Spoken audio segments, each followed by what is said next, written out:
stay still for the singing of the Philippine national anthem to be followed by the opening prayer.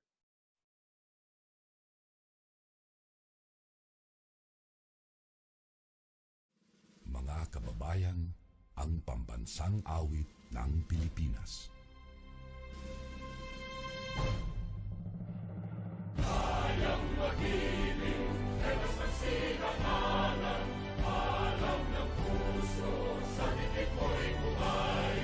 Lupang hinirang, kuya ka ng magiting, sa manluluping, di ka pasisingil, sa nagatak tutok sa simoy at sa langit mong pagaw, ay hinatang tulad, awit sa paglayang minamahal. Ang isang ng matawad mo'y tagumpay na naghihiling, ang bituin at araw niya kailan pa may di magtitingin. Lumalang araw ng walang pagsinta, mo'y langit sa piling mo. Ang inigaya na pagkay mga api, ang mamatay ng dahil sa'yo.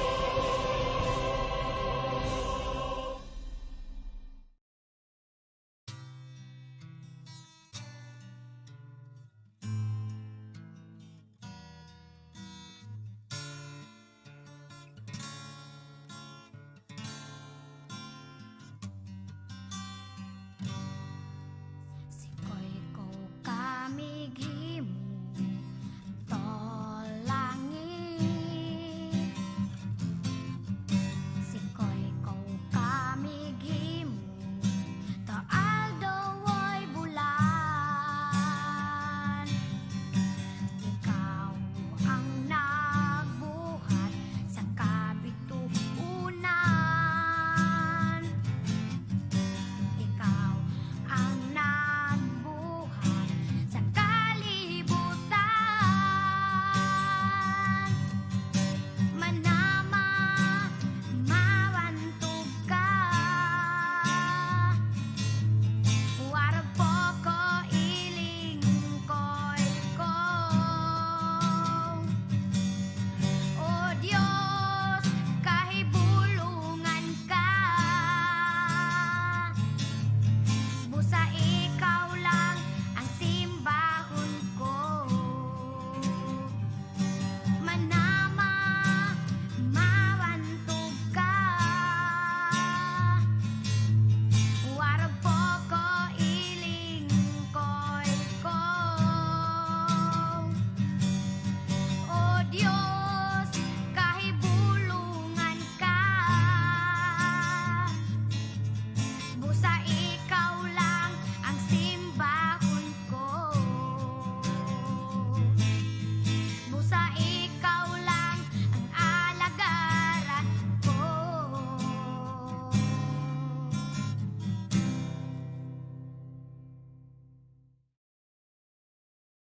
Good morning, everybody. I am Michael Valera, and we are together once again for the Philippine Startup Week 2021. Beyond Recovery, Filipino Startups Redefining Opportunity online conference. We have come together to indulge in educational and informative learnings about startup businesses and expand it.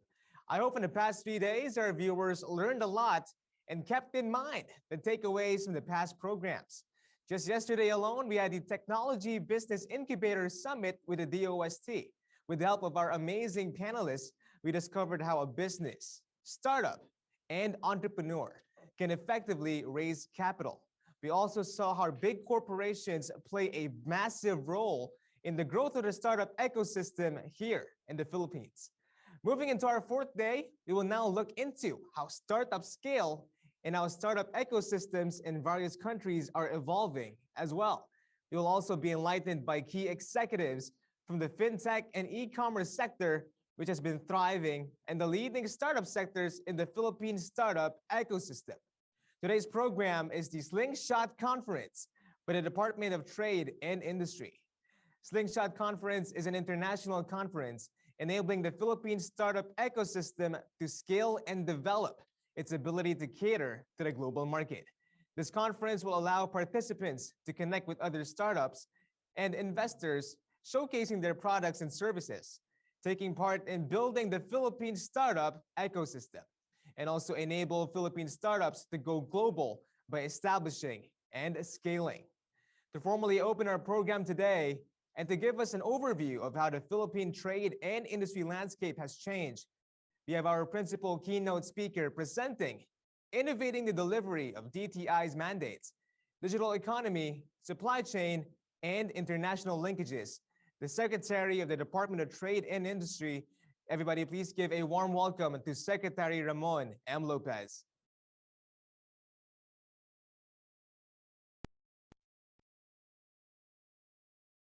DOST Secretary Fortunato Boy de la Peña, DOST USEC Rowena Guevara, DICT Undersecretary Manica Intik, DTI USEC Fita Aldaba, our partners from the public and private sectors, the QBO Innovation Hub, distinguished guests and speakers, ladies and gentlemen, magandang umaga po, good morning. I'm pleased to be here at our 7th year of the Slingshot Conference, which is the second year we've been conducting this conference virtually. The Slingshot Conference has always been one of our major activities for startups, where we showcase Filipino creativity, innovation, and entrepreneurship. Regardless of whether we hold events in person or online, I am humbled to see the strong support from our key local and international startup players as we move towards building a robust startup ecosystem in the Philippines. To provide context and continuity for this year's very relevant discussions, allow me to look back to last year's Slingshot, where we discussed the many opportunities amidst the challenges at the height of the pandemic. Many of our startups led the way and offered solutions to real-world problems. These included delivering much-needed products and services such as EdTech, digital services, healthcare, and fintech. These help us go on with our daily lives and continue to do business despite COVID-19. This year's theme is timely and relevant, especially as we rise from this crisis, while we take note of how many of our Filipino startups turned adversity into success.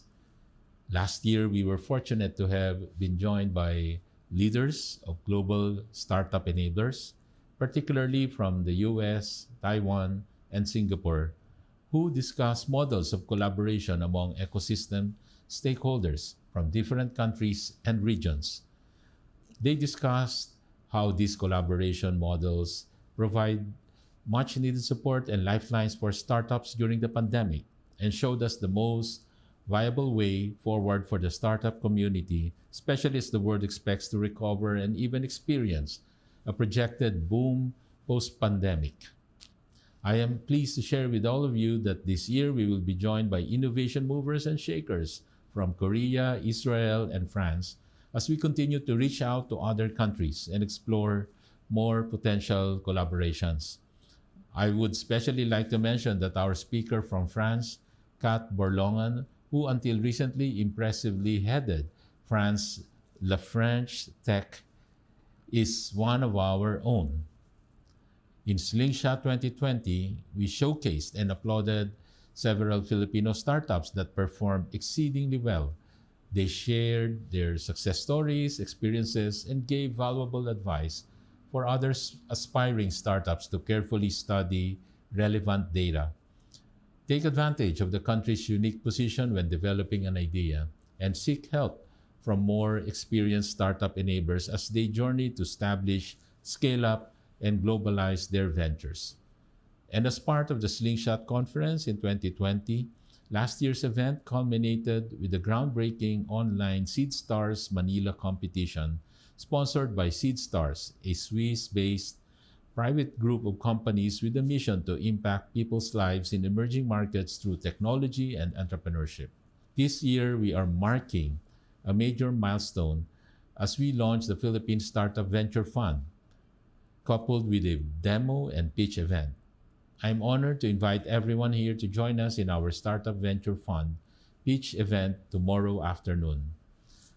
Allow me to zoom in now to the latest developments in the startup ecosystem. The recent annual Global Startup Ecosystem Report shows us that Manila's startup ecosystem is still in its activation phase. The GSER 2021 puts the value of Manila's startup ecosystem at 584 million US dollars with a total early stage funding of 101 million US dollars. Manila's startup ecosystem is also ranked in the GSER among the top 100 emerging ecosystems in the world and ranks highly among the top 20 ecosystems in the world for bang for the buck, as well as among the top 20 for having affordable talent. Today, we are fortunate to have with us Startup Genome's Head of Ecosystem Consulting, Stefan Kuister, to present their findings and valuable recommendations on how we can accelerate our startup ecosystem. As government policymakers and regulators, we are here to listen and learn as we chart our own startup ecosystem's path to greater heights. The 2021 Global Startup Ecosystem Report once again highlights our strengths in fintech and e-commerce.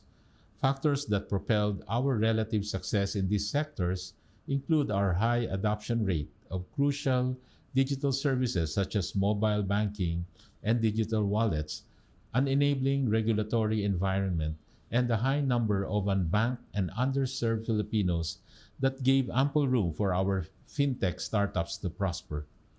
Despite the pandemic and the ensuing economic downturn, our local fintech startups managed to increase their volume of transactions, and we were able to raise substantial funding that enabled them to scale and expand. This accelerated digital transformation paved the way for the growth of e-commerce.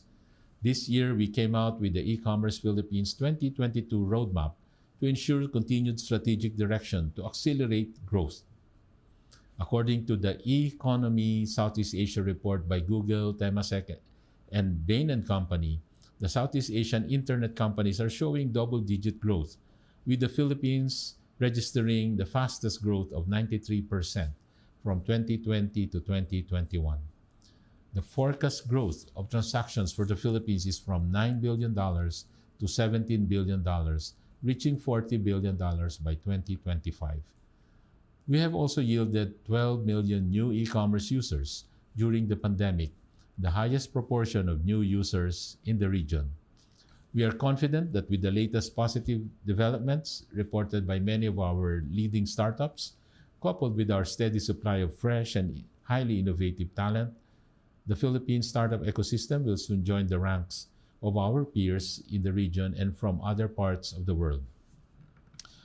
For our part, the DTI is continuously developing impactful and sustainable programs as we move towards the country's goal of developing globally competitive and innovative industry sectors that will bring about inclusive growth and employment generation in the Philippines.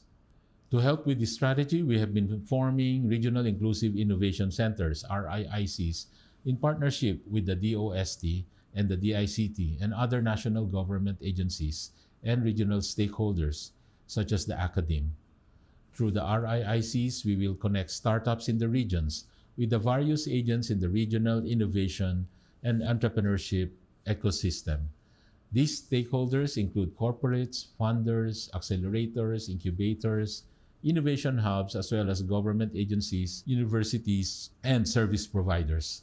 We also have programs intended to complement the respective programs of DOST and DICT as we work together in implementing the Innovative Startup Act. These include the Incubation, Development, and Entrepreneurship Assistance, or IDEA, Accelerating Development, Valuation, and Corporate Entrepreneurship, or ADVANCE, and our Global Acceleration Program.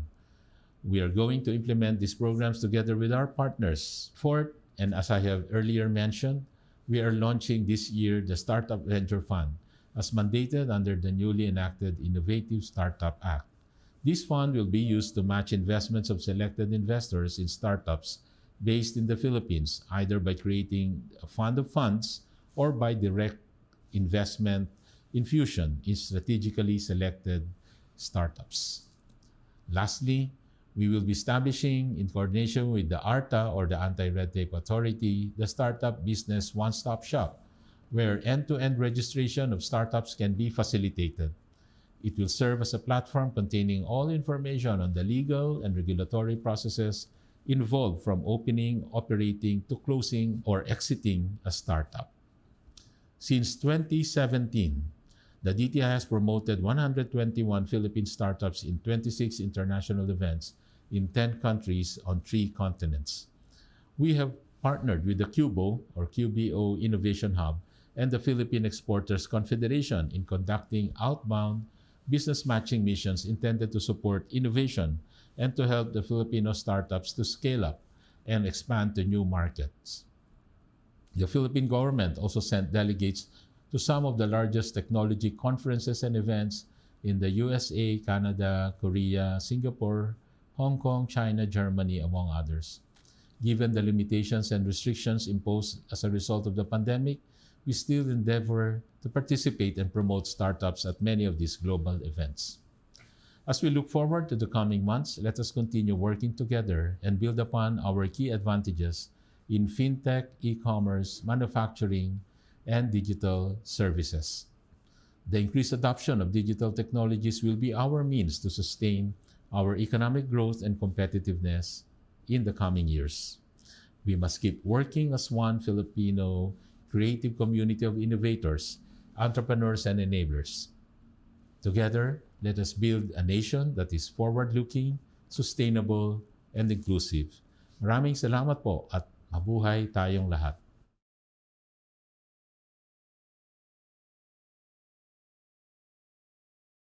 Thank you so much, Secretary Ramon Lopez, for your inspiring presentation, and of course, for providing a platform to help cultivate the thriving and robust startup ecosystem here in the Philippines. As you mentioned, these amazing Filipino innovators provide real-life solutions to real-life problems. With the help of the DTI and of course our other amazing stakeholders, the future truly is really, really bright for startups here in the country. The DTI has continuously supported our MSMEs in terms of building their competitiveness and resilience. As we transition into the new normal, we see the need to aid our MSMEs as they undergo the transition into this new digital age. Together with our locally emerging startups, this is now possible by linking and matching our tech startups and MSMEs. This is now made possible by the Project Match program by DTI, Startup Village, and USAID, in further collaboration with other national government agencies. Please tune into your screens as we witness excerpts of the ceremonial launch held last Monday. Good morning and a warm welcome to all of our guests and participants. Welcome to Project Match, Link, Upscale, and Innovate, a USAID grant activity launch for MSMEs and startups. Project Match is an initiative of Startup Village supported by USAID through its Deliver project. And to officially start the event, I am very pleased to introduce the Deliver project's Chief of Party, Dr. Greg Robbins. Good morning and welcome everyone, and thank you all for joining today on this occasion. In this time for the opening of the Philippine Startup Week, we are gathered here this morning virtually to announce the launching of Project Match. This is an 18-month grant activity of USAID Philippines and is being implemented through its Deliver project and the grantee Startup Village. Maraming salamat, Dr. Robbins. And now let me officially introduce to you our keynote speaker, the Secretary of the Philippines Department of Trade and Industry, Secretary Ramon Lopez. Good morning, Secretary Ramon. Good morning, Gian. Thank you, and it's good to see you again.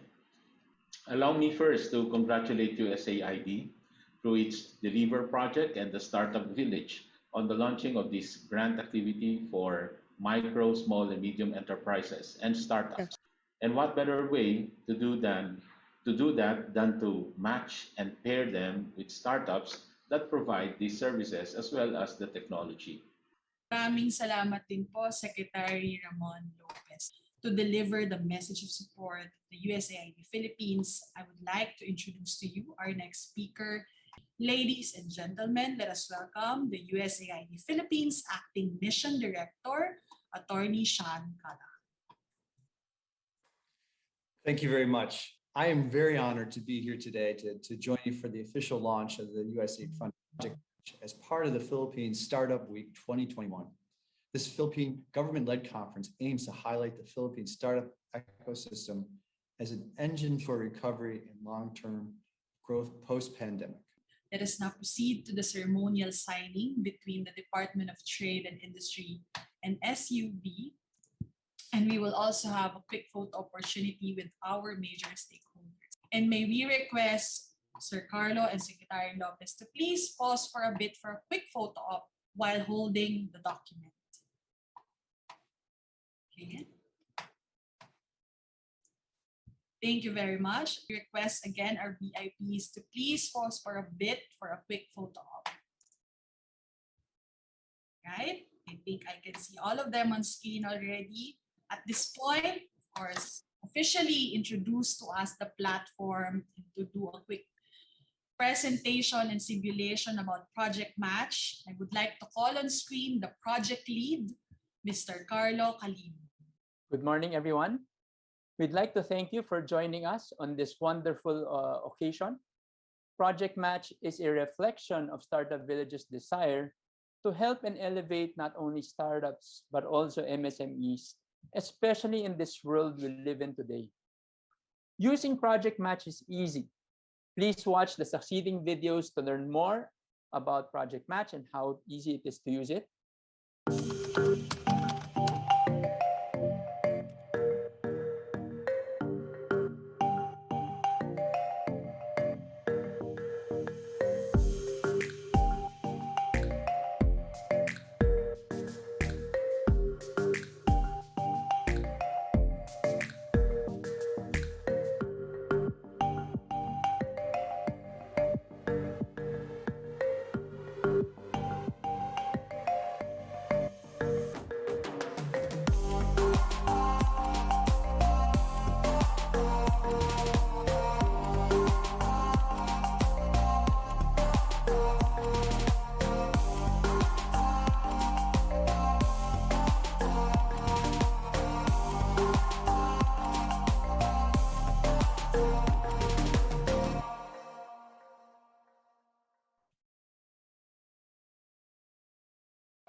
Nagnenegosyo ka ba?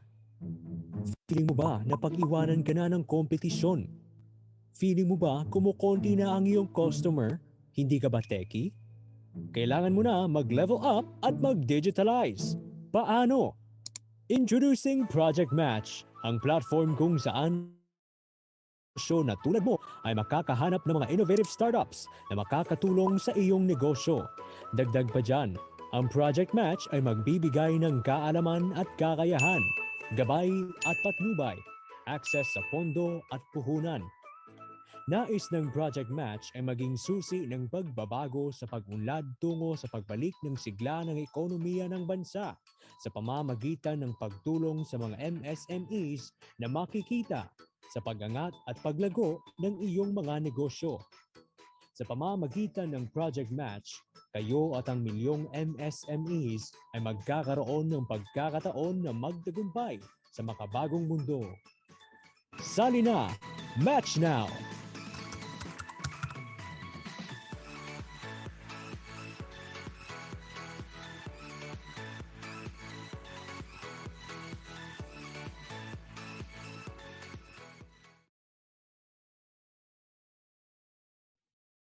Moving forward, and to talk about the future for our Philippine startup ecosystem, we have our policy keynote speaker discussing a firework and post-pandemic way forward for Philippine startup ecosystem. Undersecretary Rafaelita M. Aldaba of DTI Competitiveness and Innovation Group. Everybody, please give a warm virtual welcome to USEC Aldaba.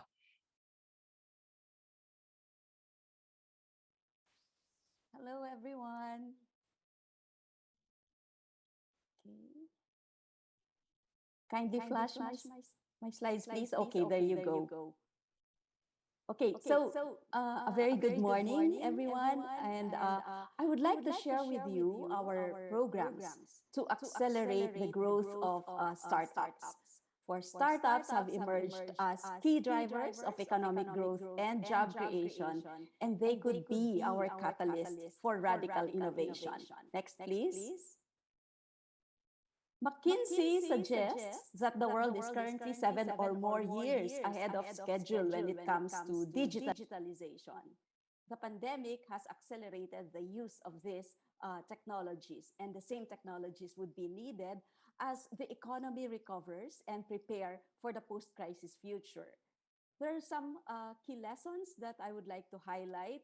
Number one, digital technologies and innovation have played a crucial role in ensuring quick responses to the crisis.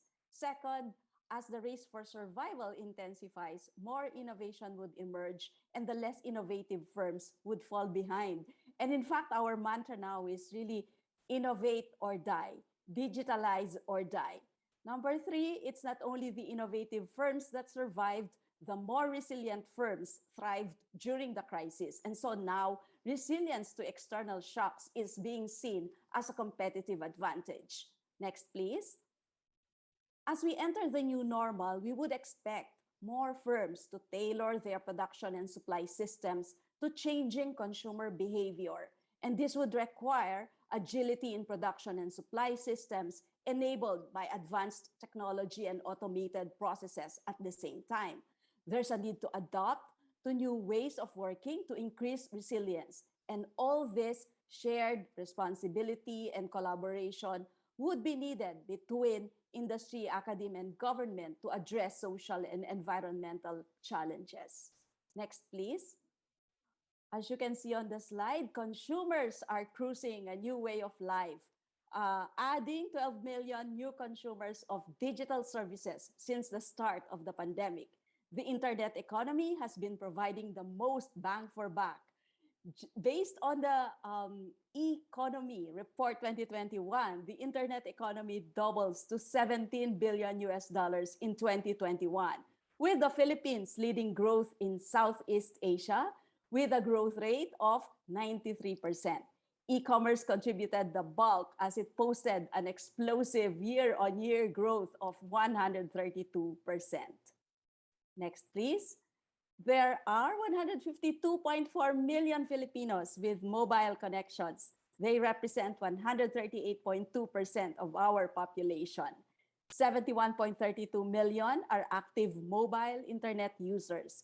And among the internet users, the percentage using social media for work purposes has increased from 34% in 2019 to 58% in 2021. Next, please. The average time spent in the internet also went up from 10 hours daily in 2019 to almost 11 hours in 2021, mostly for social media, TV viewing, and music streaming. Next, please. So with the entry of the fourth industrial revolution technologies, along with these changes in consumer behavior, we are also focusing on using technologies such as voice recognition, artificial intelligence, augmented reality, robotics, 5G connectivity, and Internet of Things to create new products and services in the following areas: smart buildings and smart home technology, including smart manufacturing, smart cities, precision agriculture, digital health, e-gaming, smart assistants, vehicle technology, resilient technology, including audio, video, and very important nowadays, EdTech. Next. To accelerate the Philippine startup ecosystem, we are focusing on increasing the number of startups, expanding early stage funding, and building the quality of our startups. Our vision is to make the Philippine tech startup system as an engine of economic recovery, growth, and job creation. Next, please. The government has an important role to play in building a robust startup ecosystem. The presence of an enabling business environment is an important determinant of the development of a healthy startup ecosystem. And in more recent years, there were policy changes that were implemented. The Ease of Doing Business Act streamlined government processes, systems, and procedures. The Anti-Red Tape Authority launched the Central Business Portal last January 2021, aiming to reduce the steps in starting a business from 13 steps to only 1 step and from 33 days to only half a day.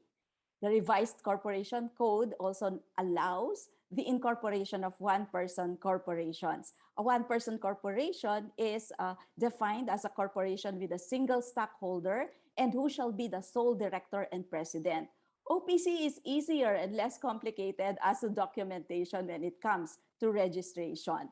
And of course, we have the Innovative Startup Act and the Philippine Innovation Act, which provide funding to support innovation and the implementation of startup development programs. And amid the pandemic, the Philippine Stock Exchange is also relaxing its listing rules to enable high-growth tech startups to go public. Next, please. So this table provides a summary of the various support measures under the Innovative Startup Act, such as the establishment of a startup business one-stop shop to facilitate registration. And this is going to be connected with the ARTA's Central Business Portal. The creation of a startup venture fund, startup grant fund as well. It would also provide various measures to support R&D, participation in local and international events, and collaboration with local and international enablers. It would also provide financial subsidies, including tax breaks and grants for startups, along with the granting of startup visas and the establishment of startup economic zones. Next, please. We are starting to provide incubation and development and entrepreneurship program for startups with minimum viable products. And for startups that are in their commercial stages, we are providing an acceleration, valuation, and corporate entrepreneurship program. Both programs aim to help startups grow and scale up their business operations. We are also going to implement a global acceleration program to immerse and expose Philippine startups to the global ecosystem and enable them to pursue global business development and fundraising. I'm happy to report to you that we are already towards the end of the procurement process, and very, very soon we will be launching these 3 programs. Next, please. And this, as mentioned by Secretary Lopez, together with the National Development Company, we would be implementing a funds program through the Startup Venture Fund, together with venture capitalists and other co-investment partners. An initial amount of $5 million has been allocated for this matching investment program. And another $5 million was already set aside for 2022. Next, please. We are also in the process of building a National Center for Artificial Intelligence Research. This is gonna be exciting. And this is going to serve as a hub for data scientists and other researchers as they conduct AI R&D, AI trainings, and AI consultancy services. And this center aims primarily to support the AI needs of startups, of MSMEs, and large enterprises, and would definitely serve as a great place for AI startups for training, entrepreneurship, and mentorship. There are over 50 startups right now who are using AI as part of their business model. And we would encourage them to network with the researchers of the AI Center as soon as the operations of the center would start, and hopefully by next year. Next, please.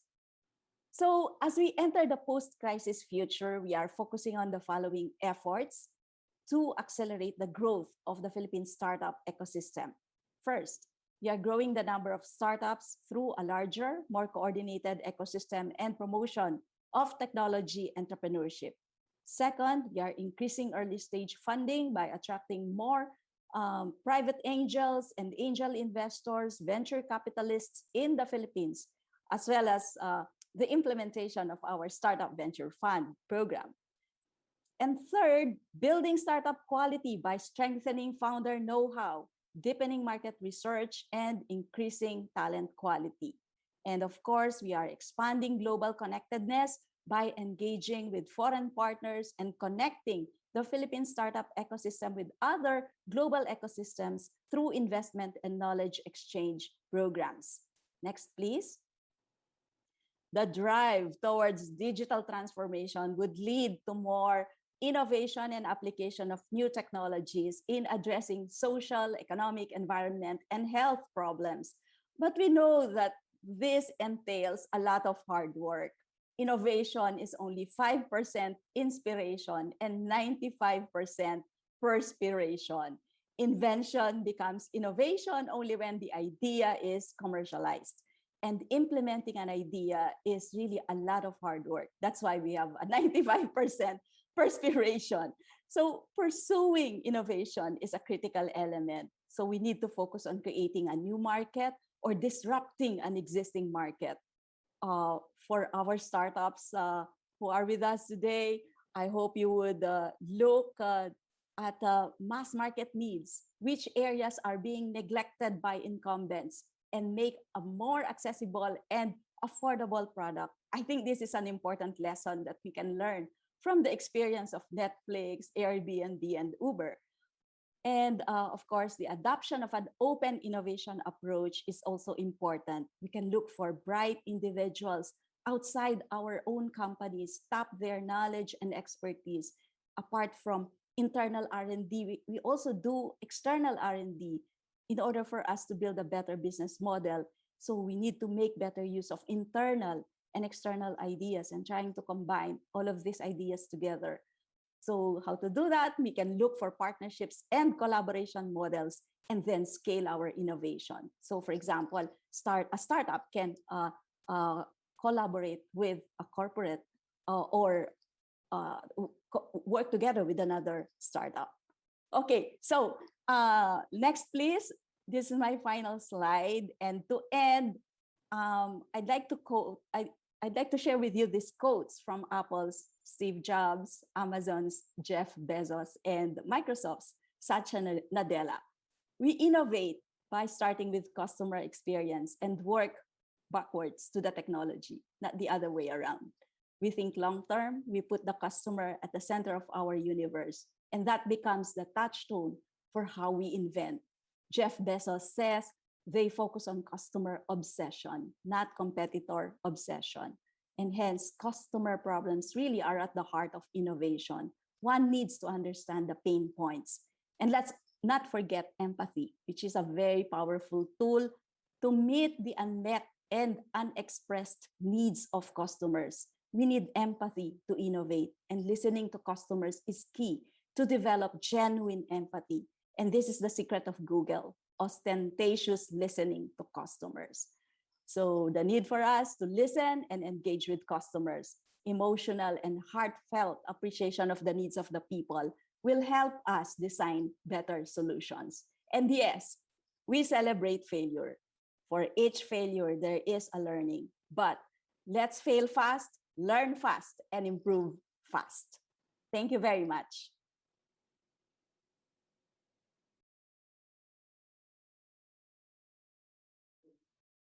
Thank you very much, Yusek Aldaba, for your presentation. That is very enlightening, and we will take these important lessons as we move forward with our startups and businesses after this pandemic.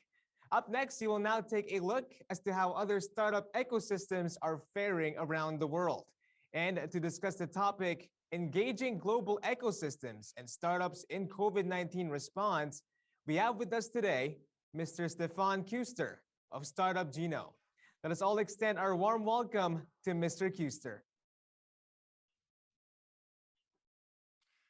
Good morning, Manila, Secretary Lopez, Undersecretary Aldaba. It's a great honor to be with you. Good morning, founders and all stakeholders in the Philippines ecosystem. It's fantastic to be with you in this very early morning. When we look, and may I ask, yes, thank you very much for showing the slides. When we go back a year, we looked as the pandemic started to hit global ecosystems around the world, we looked at our data. You know, we are working with governments in more than 70 ecosystems all around the world. And we started looking at data to understand what does this pandemic actually mean for our startups, for startup funding. We saw difficult data coming first out of China and then following the spread of the pandemic, where funding into ecosystems, funding into startups really dried up, at least for a short period of time. We were very, very concerned. We saw a lot of dry up in seed stage funding, Series A funding, where investors really got scared and really acted much more conservatively in determining their investments, holding back investment. And when you look at startups with a run rate of 3 to 6 months at maximum, and financial run rate, that obviously was very scary news. And we, as well as other stakeholders in the community all around the world, really reached out to governments to say we need to take action here. Otherwise, we run the risk of losing an entire generation, particularly of seed stage startups. An entire generation might get wiped out. That's where we were last year. Many governments took action, and we also saw some fantastic and really, really relevant trends in startup development, ecosystem development all around the world. And let me move over to the second slide, please.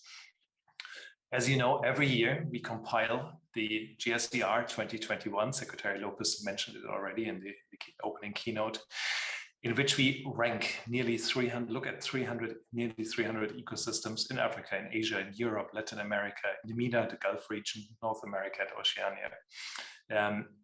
In order to understand what is happening in these ecosystems and what kind of trends can be devised, there has been an incredible journey that we saw in our data. So the fear of COVID really, really drying up investments and really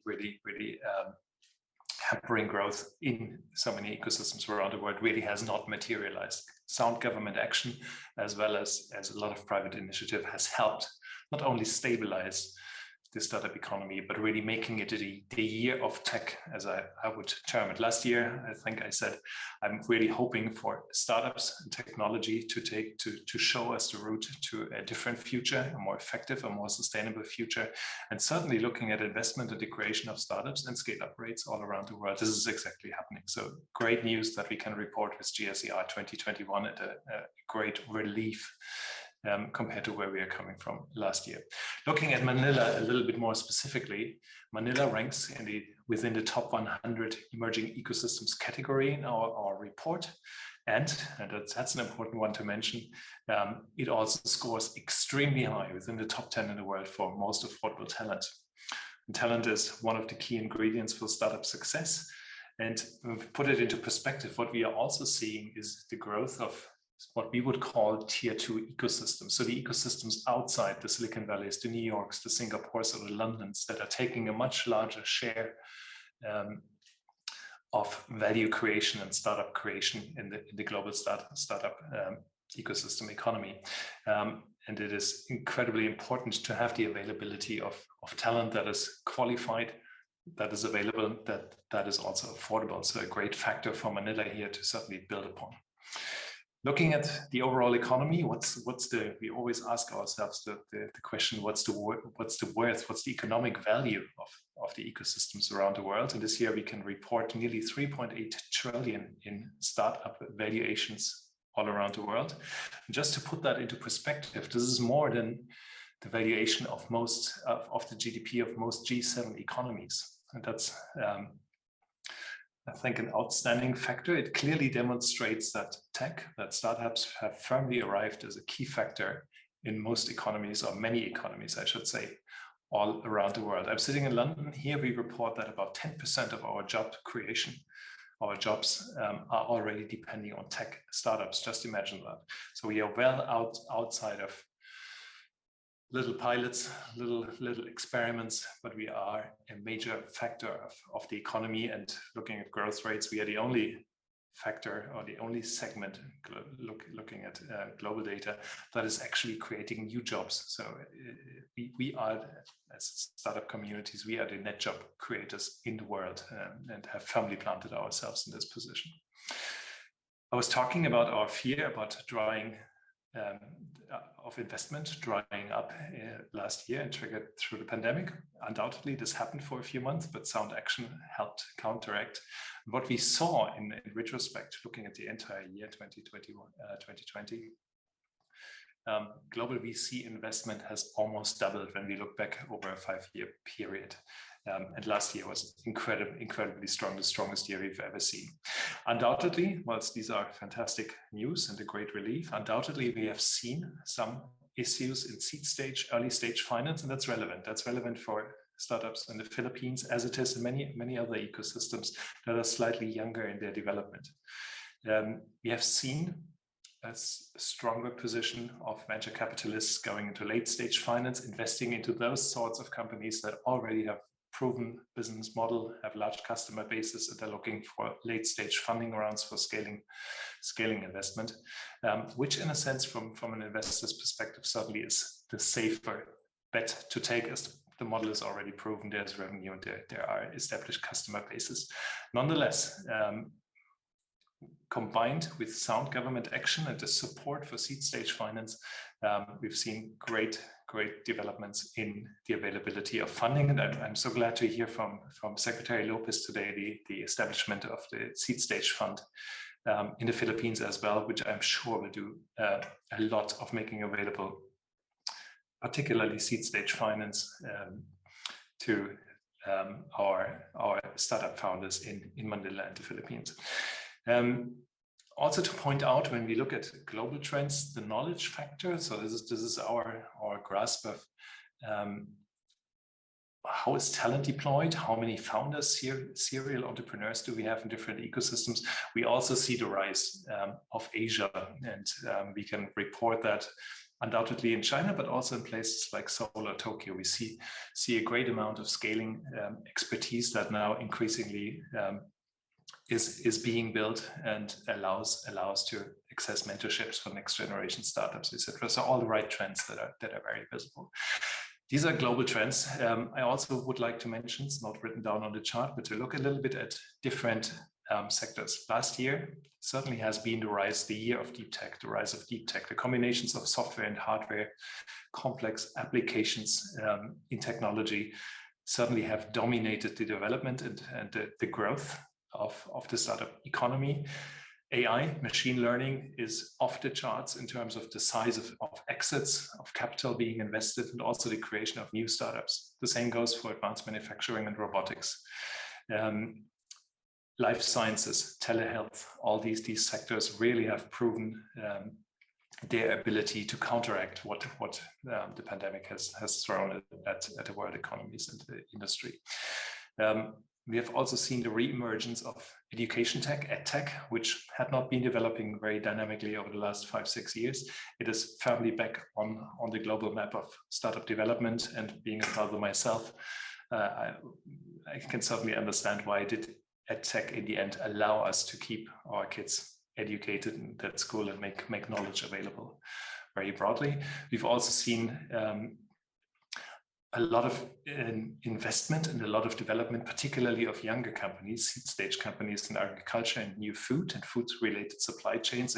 And again, I think this is a trend which I personally have been waiting for years, to see what we can do with technology in order to make our food production, distribution, and access to agricultural produce more sustainable, more affordable, more available to so many places in the world. So this is firmly happening from a startup creation perspective, as well as from an investor perspective, and certainly also one of these relevant trends where the Philippines can only benefit. Last but not least, and subject to further investigation, we are seeing a lot of work in logistics and supply chain, so and combinations with finance, supply chain, finance as an example, blockchain applications in supply chain and logistics.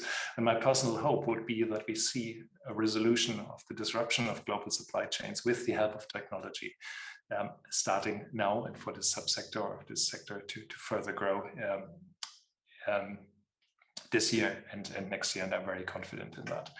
If you move over a little bit, our focus on Manila in particular, and we were honored as Startup Genome, our team was honored to have the ability to work with founders and stakeholders in DTI and other parts of the Philippine government in order to do an assessment of the Philippine ecosystem. And if we may move to slide number 3, please.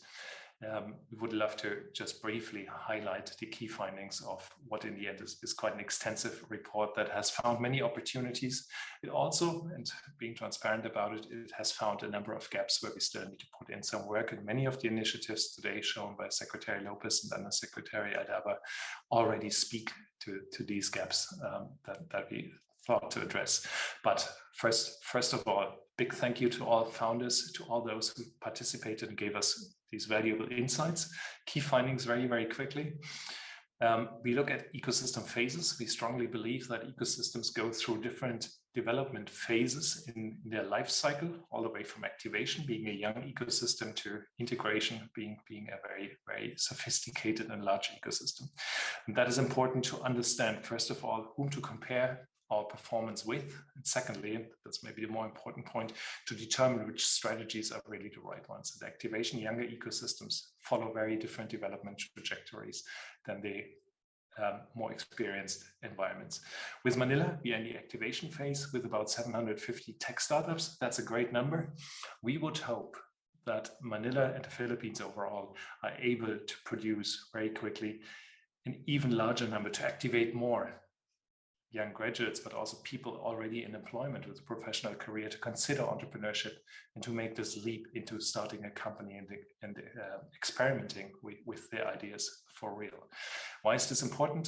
The success of startup ecosystems is a function of scale, of size. More startups automatically allow for more experiments, and they allow for more success and scaling success in the end. It is, to a degree, a numbers game. So encouraging more people to join the startup revolution is certainly something we would highly recommend. If I ask in my community over here, young boys, the career choice #1 is becoming a tech entrepreneur. That was very different in my generation, where everybody wanted to be a lawyer or a hedge fund manager or whatever else. For girls, it is the #5 or #6 career choice when being asked. And I think that's fantastic. That's something we need to work on.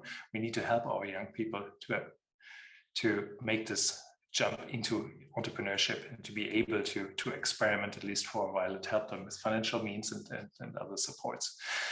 Secondly, connectedness. When we look at the startup community in Manila, there's a fantastic quality of community that we can happily report upon. What do we mean here with connectedness, and particularly local connectedness? We measure, we look at, we analyze how strongly are founders collaborating amongst each other. Are they helping each other without any financial gain and direct financial interest? And they certainly do in Manila. Can founders reach out to angel investors, to VCs, and get a little word of advice for free? Can they reach out to a company and ask for some technical or regulatory advice without any commercial interest in the end? The factors, the results for Manila are hugely encouraging. So we are really building on a tightly knit community where everybody is willing to help their fellow founder colleagues and compatriots. Why is this important? When we measure ecosystems, the level of community, the quality of community strongly determines how quick a founder team can grow. The factor actually in a highly connected community is 2.1 times faster in regards to revenue growth. So everything is the same people, the same funding is available. You got a strong community, your revenue as a young founder will grow by 2.1x, and that's an incredible result. And Manila really does strongly in terms of community. That's the asset to build upon. We also look at talent, and whilst we can note that Manila ranks as one of the more affordable talent places in the world, we also see certainly a challenge to many tech entrepreneurs, as most tech talent, software engineers, programmers are really employed and snapped up by bigger companies and family businesses in the Philippines. And we have to ask ourselves, how can we as startups become more competitive when it comes to attracting the talent we need? There's certainly a function of funding. Can I afford this talent? Can I pay competitive salaries? This is a function of seed stage finance. secondly, also do I have the availability to provide stock options to those who are interested in taking a stake in the firm? And again, I think these are topics that are already being addressed in the legislative changes that were announced earlier in the keynotes today. So talent remains one of the challenges for the Philippines, also in regards to experienced entrepreneurs that are willing to come back and leverage their experience from setting up and scaling a business in the first place, and reaching out to the very strong Philippine expat community and many highly developed ecosystems in the world certainly is a very important activity to be pursued. Last but not least, funding. We see a number of really impressive funding rounds at Seed, at Series A, median funding rounds, taking the median and the data.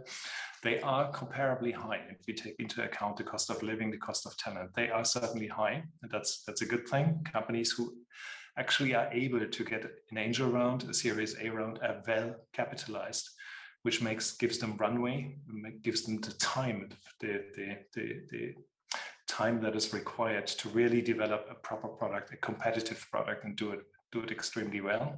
That's the good news. There's a less good news in that statement as well. And that is that the sheer number of startups, the percentage of founders and founder teams that are actually able to secure seed or Series A is very, very low in Manila. So looking particularly at seed stage funding, activating the angel investors, forming angel groups, de-risking seed stage investors by means of sidecar funds and other funding policy from the public sector certainly remain work that needs doing. And we heard the announcements earlier today in regards to the different measures, particularly in seed stage funding, that only are to be applauded. So absolutely on the right track in this regard. Let us create more startups. Let us attract more entrepreneurs, more people in work with a professional career and that experience into the startup economy. Let us help them make this leap of faith. Let us look at coaching companies to better form and to better scale. And importantly, let us help founders to access particularly seed stage finance up to Series A. These are all the right measures that we need to undertake in 2021 and for the next 2 to 3 years in order to see the further growth of the Manila and the Philippines ecosystems. You heard me speak about the global sector trends. You're already working on AI and machine learning, which is now pervasive all across technology sectors around the world. So absolutely the right positioning. But we are also seeing a lot of activity in e-commerce, in fintech that remains a very hot sector for obvious reasons, in supply chains that are related to e-commerce, as obviously the pandemic has changed consumer behavior, and changed consumer behavior is here to stay even after the pandemic. When we go back to a certain form of normal, the new normal, certainly will see these sectors continue to rise as consumer behavior certainly has changed for good. That's roughly the summary of what we have. A very encouraging finding from GSER 2021. We are looking at a bright future for tech. Tech has proven to be the panacea to get us out of the pandemic crisis and to restart our economies, to get growth, high value job creation. It's the only segment in the industry that really does so when we look at global findings. Very encouraging. I think there's much to be that we are looking forward in the next 12 and 24 months.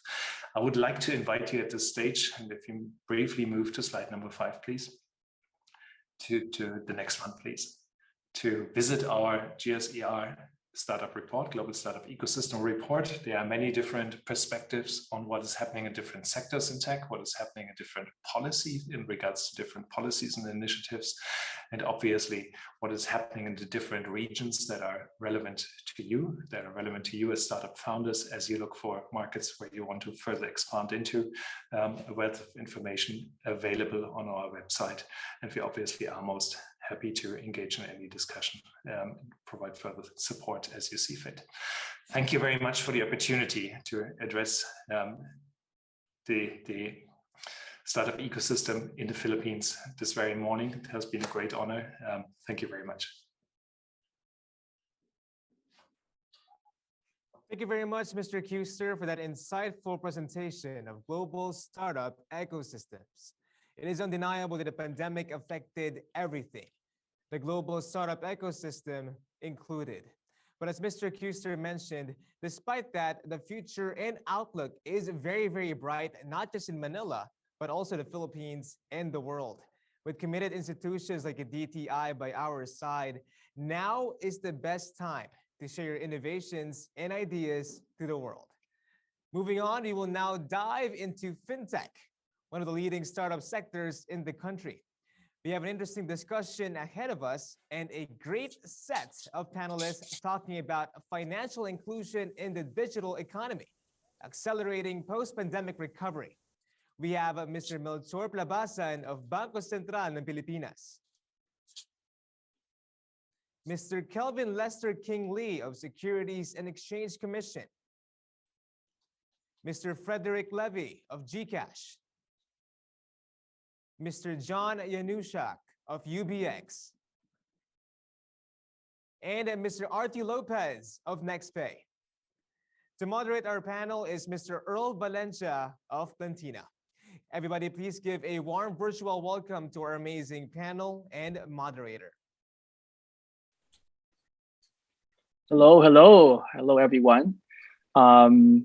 This has been definitely an exciting time, and it was spoken a while ago by the startup GDOM that fintech is one of the main accelerants of the Philippine startup ecosystem. So I'm excited to have a superstar panel right here to talk about financial technology, financial inclusion, and how it accelerates our own startup ecosystem's impact to the country. So I guess just for everyone in context, my name is Earl Valencia. I am co-founder of Plantina. We are a fintech and data AI company focused on the buy now, pay later space, and definitely very exciting. So maybe I'll kick it off actually and let each one introduce themselves on just kind of what your organization is and what is your particular focus inside of your organization right now.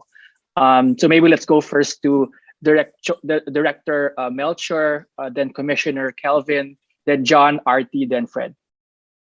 Hi, good morning, everyone. I'm Mel Plabasan. As mentioned by Earl, I currently head the Technology Risk and Innovation Supervision Department of the BSP. So we are basically in charge of IT supervision, cybersecurity oversight, digital banking supervision, and of course, fintech innovation among supervised financial institutions. Wow, yeah, definitely. It's a lot of people want to be friends with you. So definitely great. Cool, I guess, Commissioner Kelvin. Thank you, Earl. For the record, I am friends with Director Mel. So anyway, back to the point. I'm a commissioner. I'm one of 5 of the SEC. So aside from setting policy, the SEC is the corporate regulator, and we also handle some fintech because of the security side of these things. But essentially, aside from setting policy at the commission and bank level, I also I handle policy. I also supervise in my capacity supervising commissioner several departments of the Corporate Governance Finance Department, the Information Communications Technology Department, the International Affairs Unit, and most recently the Fintech Innovation Office, which just this year.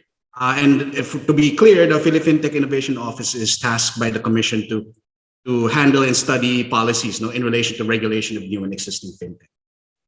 Thank you. Oh, great. I mean, definitely a lot of people are excited about the fintech office at the SEC. So thanks for being here. So let's go over to John, Artie, then Fred. Hi, Earl. Great to be here. I'm with UBX, and UBX is the fintech venture studio and fund spun out of Union Bank of the Philippines. Our hypothesis, and I don't think it's much of a hypothesis anymore, is that financial services will be more and more invisible and simply embedded into the activities and experiences that truly matter to individuals and to businesses. So we're building digital platforms for digitally and financially underserved communities. At the same time, we are aggregating and virtualizing financial services across providers so that we can embed them into the platforms we're building, but also the platforms of others. So given the open nature of our approach, we like to think of ourselves as the Philippines' leading open finance platform.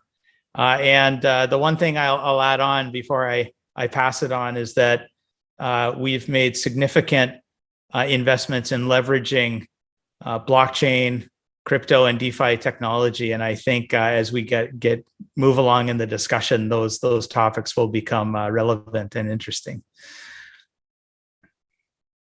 Definitely, it's definitely the fusion already of crypto and fintech discussions already there. So exciting things. RT, go ahead. Hey Earl, nice to see you again. Good morning, everyone. And I'm RT Lopez. I'm head of growth of NextPay. And we like to say that we bring the power of big banking into the hands of small businesses. And the way we do that is allowing our users to be able to send money via using either single or batch disbursements to any e-wallet or any bank in the Philippines, and soon also to any pawn shop in the Philippines as well. We also help them collect money through digital invoicing, payment links, and be able to manage all of that, all of their finances of their small business in one very easy and very simple to use platform. And I just wanted to end by saying that I also want to be very good friends with Commissioner Kelvin and Director Mel in the future. Thank you. Great. Thanks, Artie. Fred. Well, I'm the Chief Commercial Officer of GCash. GCash is initially a joint venture between Ayala, Globe, and Ant. We recently reached the status of duocorn, which means a $2 billion valuation, with the entrance of several international investors. Today, GCash it's the leading e-wallet in the Philippines with 51 million users, which represents roughly 60% of the adult population in the Philippines, and keep on growing. Yeah, great. And I think congratulations in kind of leading up the this unicorn race in the Philippines. And actually, it's not just that as a company, but also the alumni of GCash is now definitely impacting a lot of early stage fintech companies. So really amazing things there. So maybe I'll start out our discussion actually, by asking, Director Melchor and you, right, Fred, why is it important for our country to have financial inclusion, right? Like, I mean, what is the what is the impact really to the country if we are actually including most people? Probably I'll start. Yep. Financial inclusion. It's not just giving Filipinos access to wide range of financial services, digital or otherwise. It's also making sure that these financial products and services are appropriately designed or are of good quality, and of course, they are responsive to the needs of the Filipinos. And for us, really, financial inclusion, it serves as it lays the groundwork for sustainable and sustainable national development. And we feel that if people are financially included, so we can empower them to make informed or better choices about their financial welfare. They can gainfully participate in the economy, and of course, we can empower them to raise their standard of living. Yeah, I think that makes sense. Go ahead, Fred. Yeah, no, I think because we could talk about that 2 hours actually, but I think Director Mel summarized it well. Meaning, the more a country is getting into a financial journey for everyone, the healthier it is. It's a sign that things are going in the right direction. If you take, for example, just because we were talking about lending during the presentation, and Plentina is also in this field. If you say lending to most of the population today, their first reflex will be, oh, when I lend money, that means when I borrow money, I'm in trouble. I need to go to a loan shark. It's going to cost me a lot of money. that's the way things today are set up. While in fact, we know that in more mature financial countries, no, actually there is a say, you have to borrow when you have money. That's a kind of say. So it's exactly the opposite, actually. But that's not the way the global population are feeling it today in Philippines. So, and this is a virtuous cycle, right? I mean, the more you are aware and you have access to a financial journey, to financial services, to the tool that goes with it, the more you can take care of your family, develop your project, think about new direction for you, maybe develop a new business and all that. So again, I think that's a very good sign of health of a country. And I think the second image you could take is probably connected to what happened in the Philippines maybe 20 years ago. It was just before I arrived in the country with the telco part. I mean, a lot of people in the Philippines never experienced a landline. It was a technological leapfrog. They moved directly from no phone to 2 mobile phone. And we know how the mobile phone is now critical in the Philippines. It's a huge thing, and it made a lot of change in the behavior of the population. So I think that's the direction that finance is taking now because of this boom of fintech since a couple of years, as you mentioned it. Yeah, perfect. No, thanks, Fred, for that. I really like your point of financial awareness is a measure of financial inclusion, right? So that's really good. Maybe let's turn it over to Commissioner Kelvin, and then I'll call also John, then Artie for my next question, right? Which is, what do you see really as the challenges and opportunities for, financial inclusion adoption, especially post-pandemic, right? Thank you for that question, Earl. I think I can jump off from what Director Mel mentioned earlier, that about financial inclusion should also refer to making sure that it is appropriately designed. On that point, part of financial inclusion, in my opinion, should also refer to the safety of that particular financial product or whatever it may be, or that investment, helping make sure that it is safe. And from where I sit, one of the challenges in that context has always been investment scams, which is sadly under the SEC purview. So it takes up a lot of our time, enforcement, and predatory lending. Not that I am complaining about any of you. I am unaware of any issues currently with any of you who are here with me on this panel. But to be frank, predatory lending and investment scams both have been issues for me ever since I sat here.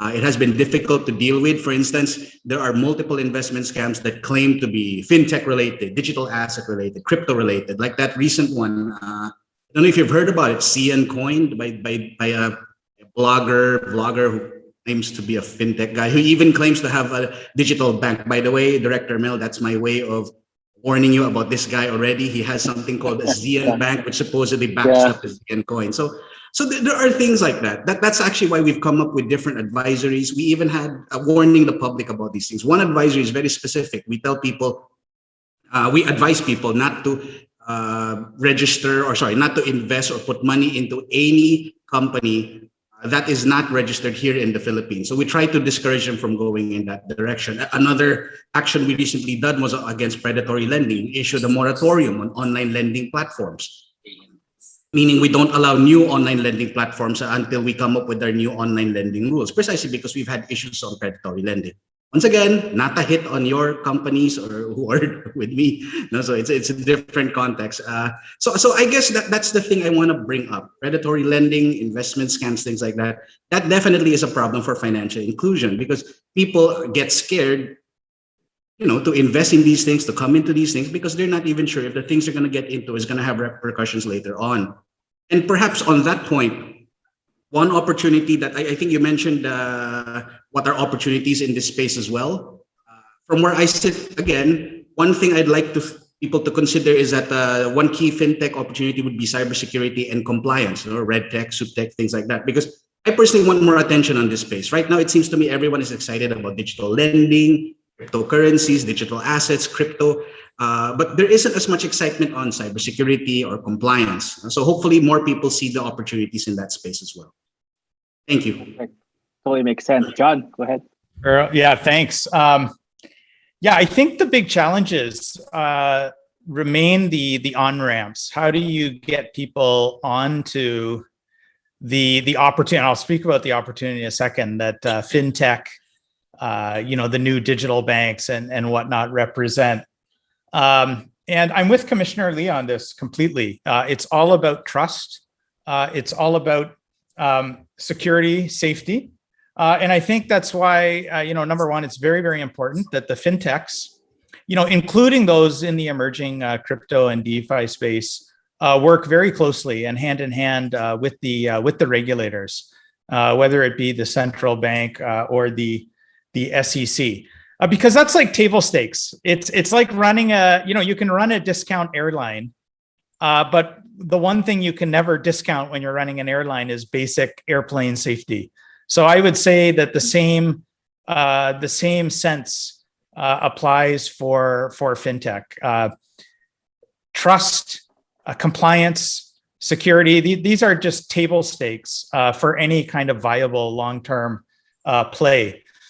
With regards to the on-ramp, we obviously partner with trusted institutions. We were spun out of Union Bank, so Union Bank is one of the top universal banks in the country. But we also partner with other trusted institutions like GCash. GCash interoperates with the stuff that we're building, as an example. So I think it's really, really critical that we partner with institutions that have a relationship with consumers and businesses, so that they can, there can be this assist to get people from the offline to the online. The opportunities, of course, are immense. In broad terms, the ability to integrate financial services into the activities and experiences that a startup or a business is providing to their customers, and through digital to do it in a very hyper personalized and hyper contextually aware sense is a great way to further monetize and expand your business. But getting back to what Mel and I was speaking about, ultimately the real opportunity here, I think, is inclusion. We spoke about the cost of lending, the cost of payments, even more basic. It wasn't that long ago that for someone who was unbanked or underbanked, for them to pay a supplier required a trip to the next town over, depositing into a bank account and taking a picture of the deposit slip and sending it over the mobile phone. And so imagine, with a lot of the fintech solutions that we are building today, such as our eye-to-eye platform, and we have a Bucks payments platform, NextPay, Zendit, and others, GCash, obviously, the ability to do a real-time payment is a game changer, and that cost is then turned into time and money for the MSMEs of this country to further contribute to the economy. And so the way that I like to think about it is, imagine what's possible when all 110 million Filipinos are connected to the global economy without any constraints, such as making a payment or getting reasonably priced access to credit. I love that vision. I think that's what all of us here in the panel kind of think about, right? If we get everybody really included in this financial, transformation, I think that would be amazing. Artie, what's your thoughts on this? Yeah, actually, I wanted to echo what Commissioner Kelvin said earlier, that the challenges are really, one of the biggest challenges are those kinds of scams, those investment scams. And I'm a very vocal speaker when it comes to fintech innovations and crypto. And on a daily basis, I get messages from maybe 10 or 20 people who tell me, oh, I've invested this amount, but I can't get it back. And then I realize, it's a scam, and it's very painful. So definitely those are really big challenges. But at the same time, the opportunities, well, first of all, it's a challenge, especially to companies that are actually doing something good in the space. And there are a lot. And that's, I think, where the opportunity lies. Like, for example, this AXI phenomenon has allowed a lot of Filipinos all over the country to be able to have alternative sources of income that were actually even much better than the jobs that they had. So I think that being able to educate Filipinos all around the country about financial innovations is very vital. And that's why one of our strategies in NextPay is to be able to work with their employers, to empower their employers so that we can create these solutions for them that will eventually trickle down to their employees and help teach them on different methods on how to get into the financial innovation space. So we plan to also eventually be able to provide products and services for their employees as well. So I think those are the challenges and the opportunities for now. Yeah, definitely. I like the discussion here that, I think trust is also about, they know that they're being protected, right, by our institutions. So maybe let's go and put a spotlight on that. So, for Director Melchor and Commissioner Kelvin, what has the government sector do to further advance financial inclusion and protect the consumer as this fintech wave keeps on growing? Yeah. So I believe I can speak on BSP's part. So I believe it's really the flexible, open, and yet cautious mindset which have brought us to where we are right now. We have worked closely with various government agencies regarding the National Financial Inclusion Strategy. We believe we have been very friendly to both startups and incumbents as well when it comes to building this vibrant digital finance ecosystem that we are enjoying right now, and somehow have helped us in our journey through this pandemic. We also have pioneering regulations on e-money, on eKYC, and recently our digital payment transformation roadmap, which is really powered by digital banking framework and the open finance ecosystem that we would like to cultivate. So I think all of those initiatives really are intended to expand access to safe and efficient financial services, and at the same time ensure that all Filipinos will be part of this inclusive growth. Great. Perfect. Commissioner? Oh, thank you, Earl. Thank you, Direct Mel. That's a loaded question for any regulator, so I hesitate to speak for other agencies, but I can speak for the SEC. And I've mentioned this in multiple panels and events where I've spoken. We are very open to fintechs, so we are very open to the financial inclusion side of these things, the financial literacy, but and of course the digital innovation. But we have to be aware of the risks that these new innovative technologies can also possibly bring in. So on the part of the SEC, on any regulator, we have to assess how to regulate these fintechs. We have to deal with a very delicate balance on allowing innovation on one hand, but on the other hand, we also have to make sure that we minimize the risk to the market, to the investors, to the public, to the financial system. So it's a very delicate balancing act, and I always think that it is something that which might be why some of us are very careful when we come out with regulation. It does take a while, precisely because we don't want to stifle innovation. At the same time, allow improperly vetted innovations to come out in public. So that's something that we always look at. And in that time, we have come up with some regulations. We have done some new things, like, for example, the creation of the FinTech Innovation Office. We've also tried to be very active when it comes to allowing companies to register more quickly. So I don't know if you've heard recently of our eSpark and OneSec. That's the electronic simplified processing for registration of companies, and the OneSec, which is the one-day submission registration of companies. Under that new system, which is done online, you can literally have a company, a new business registered, which will obviously be helpful for financial inclusion within a day. We've actually had someone clock in at 5 minutes. They filed and they got registered in 5 minutes under OneSec. But that's the pro forma companies. So, and we've come up with rules. I think you've seen some of those rules. We've come up with some strict rules, like the memorandum circular on lending platforms, things like that. So we try to be inclusive, we try to be encouraging, enabling, but at the same time, never forgetting that balance that we have to still be careful about the risks that are involved with some of these new innovative technologies. Once again, we don't want improperly vetted things like that coming out. It's hard. The balance is hard. No, that's actually also why I don't know if you've heard as well. We're coming up with new rules on the online lending platforms and new rules on digital assets. So we're hoping to have both within the year. So it's something for everyone in the fintech space to look forward to. Thank you. I might be getting long-winded. Thank you. Yeah, no worries. No, I mean it's funny. You know, we just closed our second seed round, and you know, our venture capital investors were so excited and surprised of the progressiveness of our regulatory framework in the Philippines. So maybe I'll shift it over to John, Fred, and Artie. Really quick. If you had to cite one innovation in each of your companies that you're most proud of that affect financial inclusion, or a innovation that you're most excited about, maybe you can share it for a little bit in the audience.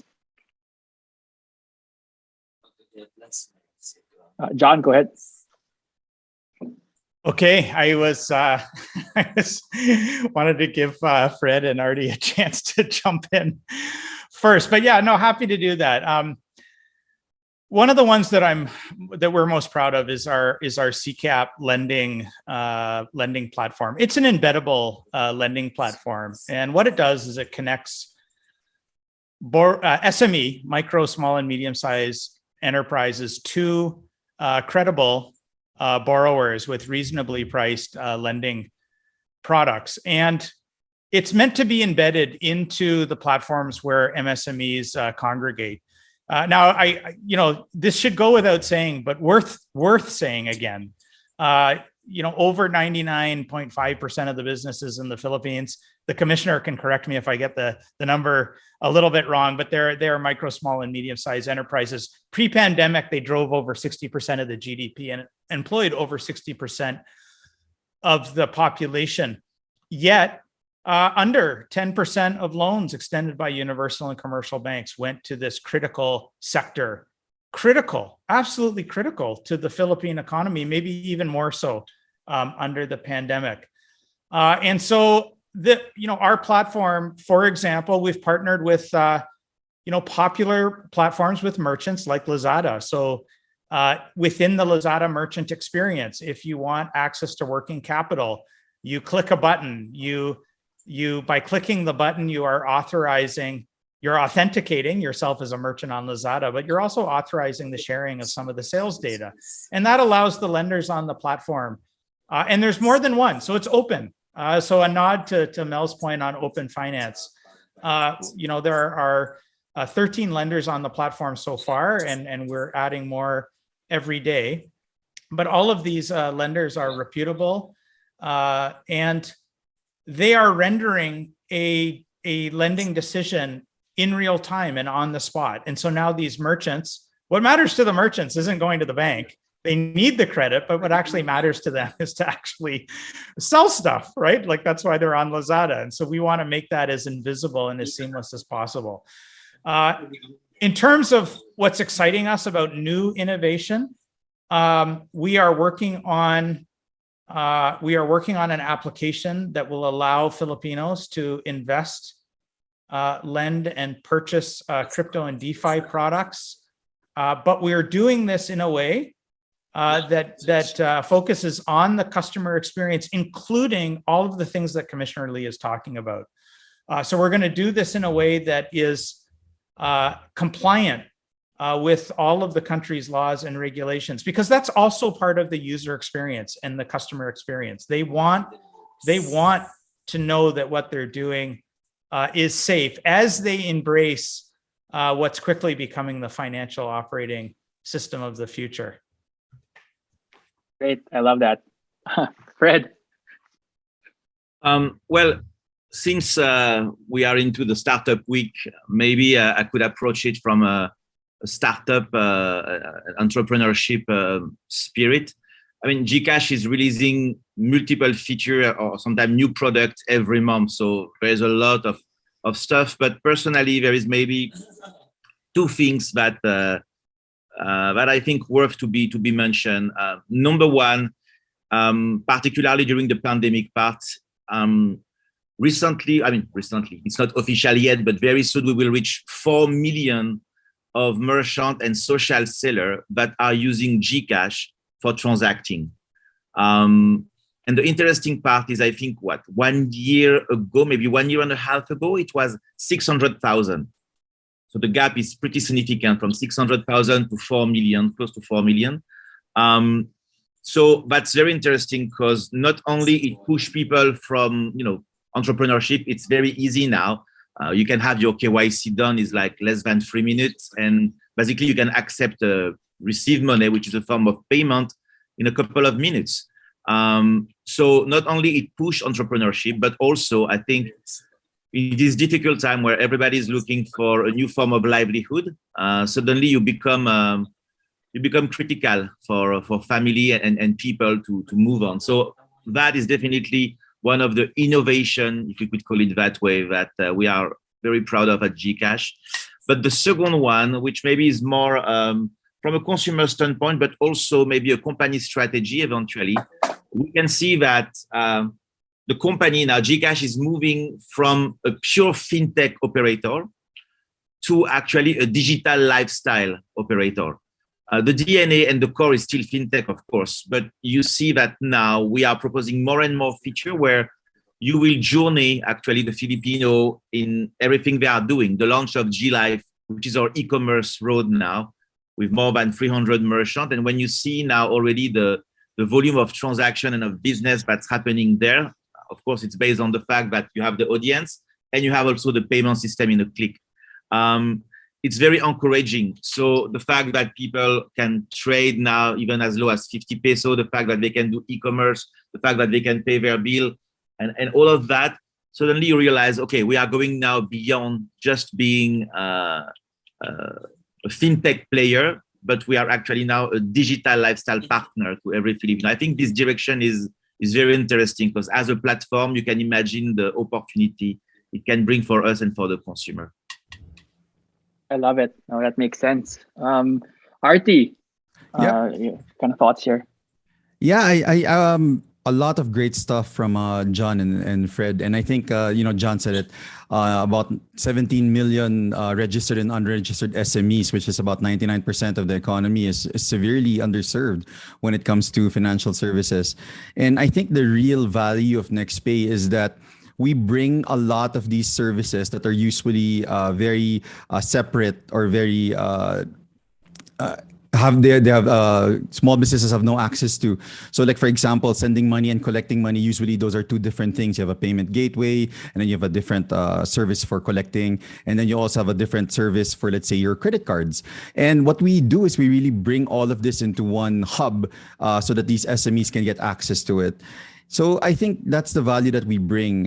In terms of innovations, we're doing a lot of stuff, and I think that one of the things that we're doing right now that I think is exciting is we're also providing corporate cards to startups and small businesses that usually wouldn't have access to them.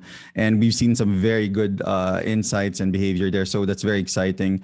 But one other thing is that the more intelligence we get, or the more financial intelligence we get from these small businesses, we can also provide very tactical trade financing. And this goes to what John said earlier, where only 10% of lending went to about 60% of the GDP growth. So we're very, very excited about that. And I think it's a good point to say that we're able to do this, or we're able to provide this innovation by working with other fintech companies. So this is where what Fred said. I mean, we use Union Bank and UBX underneath our platforms to be able to provide these services. And when we disburse money, about 40% or more of the money we disburse actually goes to GCash wallets. So I think the collaboration between the fintech companies in the Philippines is great. And this is empowered by not the gates, but the guardrails that the BSP and the SEC have been providing in the space. So it's really nice to see everything come together, and I'm really excited for what happens next. Perfect. So talking about what happens next, we have literally like 1 or 2 minutes left. So it's going to be the lightning round, the closing lightning round. If we got together again 5 years from now, how would you describe the fintech or financial inclusion ecosystem in the Philippines in 3 words or less, right? So actually, I'll do the reverse. So Artie, Fred, John, right? And then Director Mel, and then Commissioner Kelvin for his final 3 words. Just in just 3 words, right? Just describe it in 3 words. Okay, I'll try. So, well, first of all, digital. I'm sure that most of us. Good thing I'm first. So I could say it first. So digital, cashless, and honestly, as a advocate of crypto, I would say decentralized. So, very excited about those. Great, Fred. Maybe just one word, because honestly, in general, in digital, giving prediction for the 5 coming years, it's kind of tough. Who would have thought there would be a worldwide pandemic 2 years ago? So one of the things which I think is interesting is stickiness, because one of the things we see at Gcash, but I'm sure everybody see that, is once people try it, this digitalization of their transaction, whether it's P2P or whatever, once they try it, they stick to it. The retention at Gcash is close to 90%, and honestly, it's very, very organic.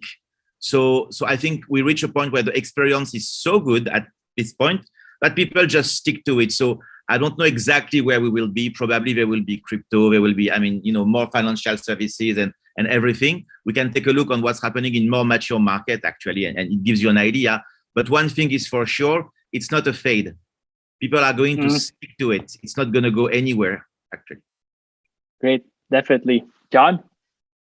Okay, so 3 words. Open.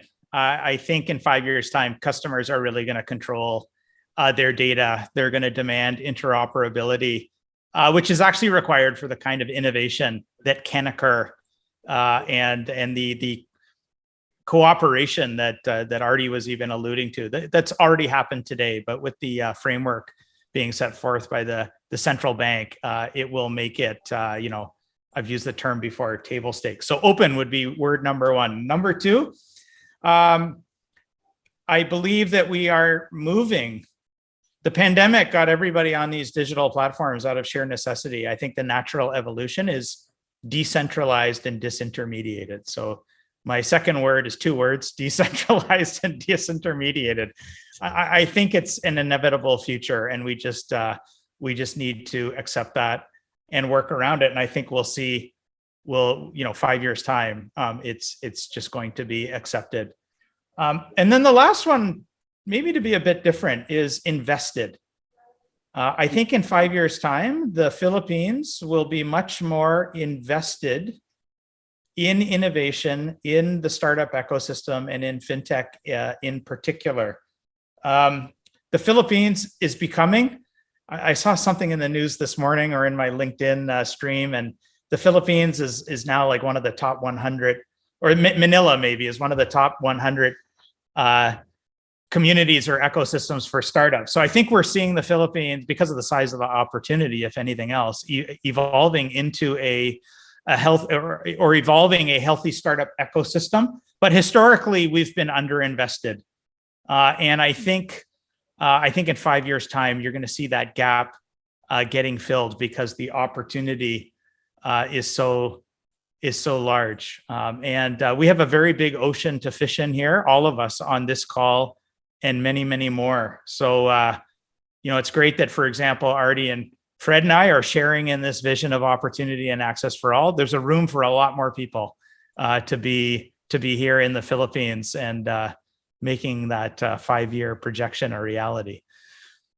Awesome. No, thank you. Direct Mel? Yeah. Earlier I mentioned how proud I am with respect to the digital finance ecosystem that we have built over the years together with the private and even public sectors. So I'm also quite optimistic about our digital future. So I would like to aim high. I have chosen 3 adjectives to describe it, and it's inclusive, data-driven, and cross-disciplinary. Great. Those are impactful words. I think that's the way probably we could even describe our ecosystem in 5 years. Last three words, Commissioner. Well, this is hard considering that everyone said very nice things already. Very, very optimistic. No, I share their optimism. It's to keep it light. I chose to actually use the three words that would spell out SEC anyway. So safe, exceptional. Wait, I wrote it down. Safe, exceptional, and competitive. So SEC. Wow. So I hope that's okay. Thank That's you. what they said at the Filipino. It's not just good in technology, but also in marketing and branding. And you are you're definitely one of them. Is putting the SEC into adjectives. That's great. I think that's all the time we have for now. Again, I'm super lucky that this is just panel number 1. But as mentioned in the beginning, this probably is one of the superstar panels. So I'm really lucky to have moderated this session. And looking forward to come back as a reunion 5 years from now in Slingshot, 2026, right? Together and maybe reflect on the past 5 years with all of us there. But thank you so much again, and looking forward to build the ecosystem with all of you. Thank you. Thank you very much, Earl. Take care, everyone. Thank you so much to our brilliant panel for your insightful discussion. I know that our viewers now have a lot to ask in their minds. That's how interesting the discussion is. As they've said, financial inclusion is key to progress. Beyond providing a platform where people can send money, get loans, or pay bills, it provides a foundational groundwork for sustainable national development. It empowers Filipinos. Here's hoping the trend continues to develop over the years. Our second panel will focus on e-commerce, logistics, and a digital marketplace, and why tech-enabled go-to-market innovation is critical for companies and MSMEs to survive and thrive. To give their insights are our panelists, Mr. Ray Alimuro of Lazada Philippines, Mr. Francisco Bernardo III of Bayan Academy, and Mr. Martin Koo of NinjaVan. To be moderated by Ms. Diane Eustaquio, USAID Stride Consultant. Everybody, please give a warm welcome to our amazing set of panelists.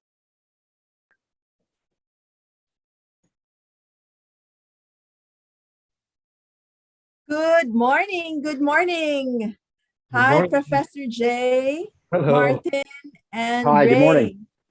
Great to be here with you guys, with you gentlemen, very busy gentlemen. So I want to go straight to the conversation, and I'd love to hear stories this morning. I think our audience would also be interested to hear stories. I'd like to hear first, Ray, your story, and what's the best story that this pandemic has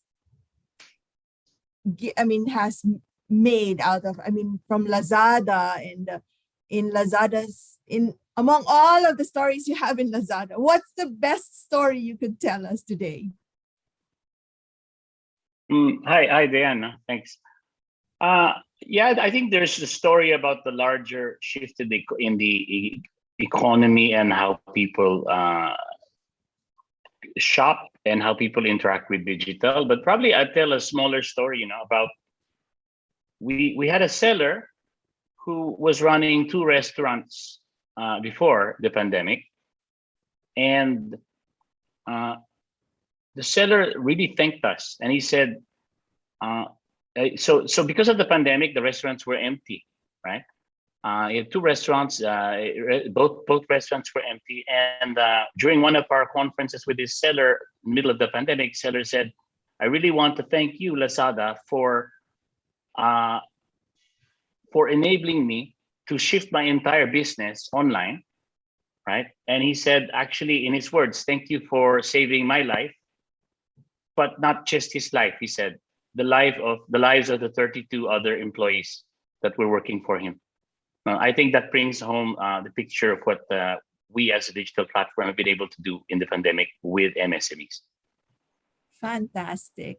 That's I'd love to also hear Martin.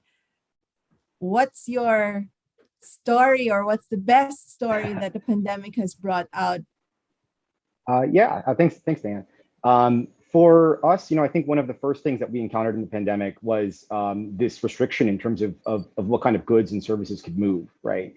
And the government had asked that we really focus on moving essential goods. So things like groceries and the like, which were not a core part of Ninja Van's logistics portfolio at the time, was something we had to explore. And this became quite personal for me and many members of the team when we found that our titos or titas or lolos and lolas weren't able to go to the grocery stores anymore because of this restriction on our seniors being able to leave the home. So the team was quite quick to recognize this and quite proud of the team for bringing this opportunity to us. And we managed to strike a partnership with Pure Gold to expand our delivery services into the same day market and really enable direct to home deliveries for these groceries on a same day basis. And getting that first message from my Tito telling me that hey, I was really upset not to leave the house, but being able to get my groceries delivered today was really quite a powerful moment for me personally during the pandemic. Great. Thanks, Martin. And let's move over to Jay. What is the best story you can tell that came out of this pandemic and this drive for digitalization? Well, when it comes to academics and education, we really we were not prepared for this. All our classes were converted into online, which is good because now we could get as many teachers as we want worldwide, to teach in our classroom.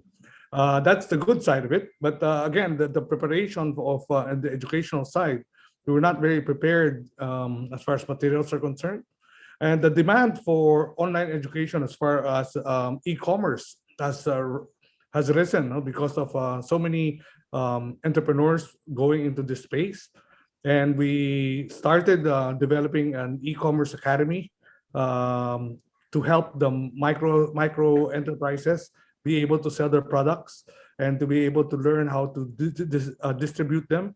That's why, of course, Martin, who's a good friend of mine and a family friend of mine, and Lazada, which is Ray, it's always been part of the topic when it comes to teaching micro enterprises how to go into the digital space. Great. Ray, tell us how fast and what did you have to do to get more MSMEs on Lazada and get them to trust you and use Lazada to help them with their businesses? Yeah, so actually what we've been able to do is really behave like a platform. Today you can sign up on Lazada in 5 minutes at midnight without talking to a human being. That's the ease of onboarding that we've been able to offer in Lazada for MSMEs. In addition, we've also lowered the operating cost for MSMEs, right? So it's cheap, it's very low cost to basically free onboarding and then very low operating cost, right? And what we've been able to do at Lazada is basically offer to MSMEs access to services and resources that were previously only available to large companies. Okay, so for example, nationwide distribution. You don't have to put up your own branches. You don't even have to build your own app, or you don't have to contract a logistics company at a higher cost because you can get it at the basically economies of scale rates that Lazada has. Then we offer nationwide marketing on TV, YouTube, social media. Then we offer safe and secure digital payments plus 24/7 customer support. All of these are resources and tools that a small business would have very hard time getting access to.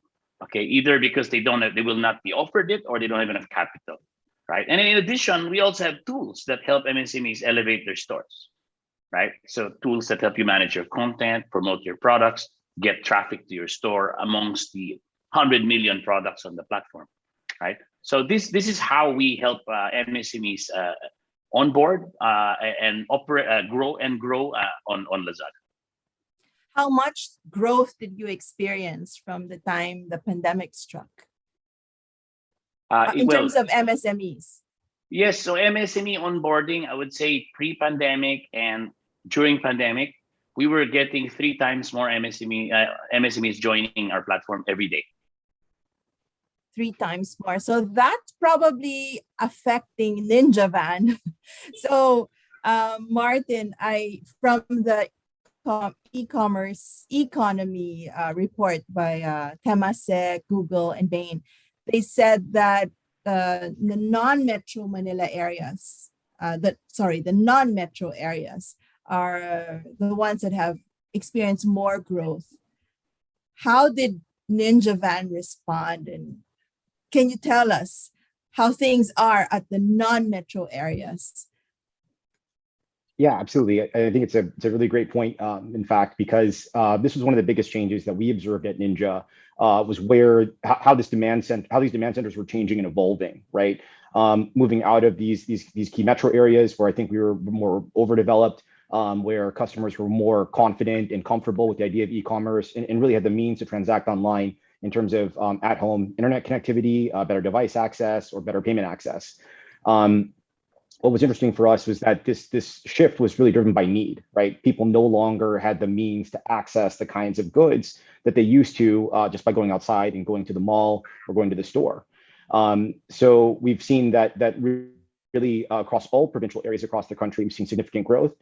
We've seen a massive shift in share away from metro areas, which was actually quite a challenge from a forecasting standpoint. We had to really redesign our network on the fly to be able to accommodate this increasing complexity in last mile destination areas. So over the course of the pandemic, I think we're fortunate to be one of the few businesses that's likely been expanding and increasing our hiring, increasing our logistics facility placement. But it came with a big challenge for us in the beginning, especially with these closures, where we saw that the metro areas, especially Metro Manila, which was one of the more badly affected over a long period of time, were made more closed as well for the first couple of months of the pandemic. So we were in this uncomfortable position of being overbuilt in Metro Manila, where we couldn't move as freely in the first couple of months, and underbuilt in these areas where, again, demand was suddenly spiking up very, very dramatically. I think fortunately for us, with technology being a big backbone for the business, that makes Ninja Van quite scalable. So with the use of our apps and our various technological components, we were able to deploy station infrastructure without ever actually having to travel in market. We would be able to dispatch maybe one person to help source a facility, help us conduct hiring in the area. All training was conducted virtually anyways. And we didn't lose any kind of data fidelity or transparency because, again, of this core technology backbone. So in that way, I'm quite proud that we've been able to maintain that level of service quality and the degree of expansion. And this is continuing to be a focal point for us. We want to be able to reach every Filipino in the country, hopefully in the next 6 months. Great. What is the most progressive of the underbuilt areas that you experienced the last few months? I would say that it's not really being driven by any one area, but I've always surprised at the level of demand that we see in Northern Luzon, which is not necessarily where I think we would expect to find the largest metropolitan areas, or maybe the best infrastructure. But a city like Baguio, for example, which does have a very large and young population, I think has always been driving a big part of this e-commerce adoption, right?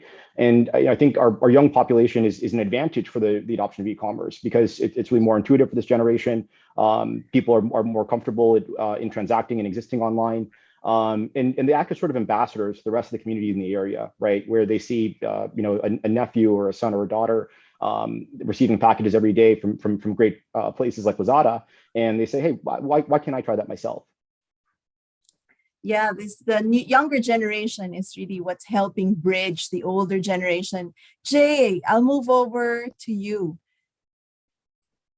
Talking about this young generation helping the older generation, I'm sure you've had a lot of stories to share about people who have helped their parents who've had brick and mortar stores get online.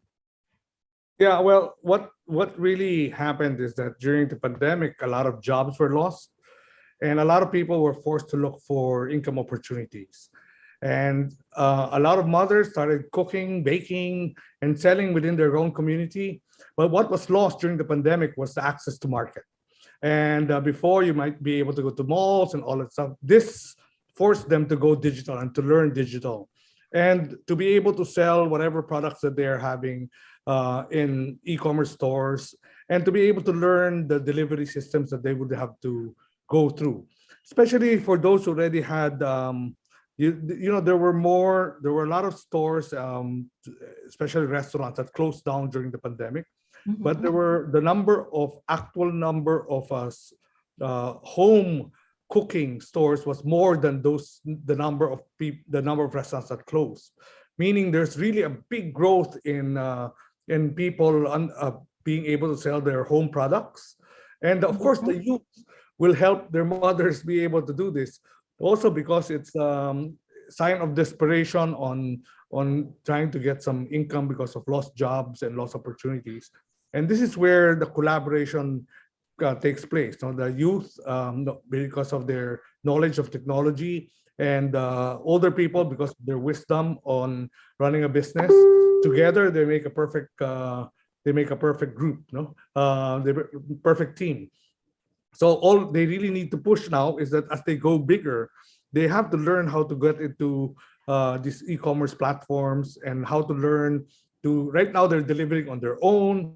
They're finding other ways, third-party delivery, but they really have to integrate all these delivery systems in their e-commerce sites or social commerce sites that they make available to their customers.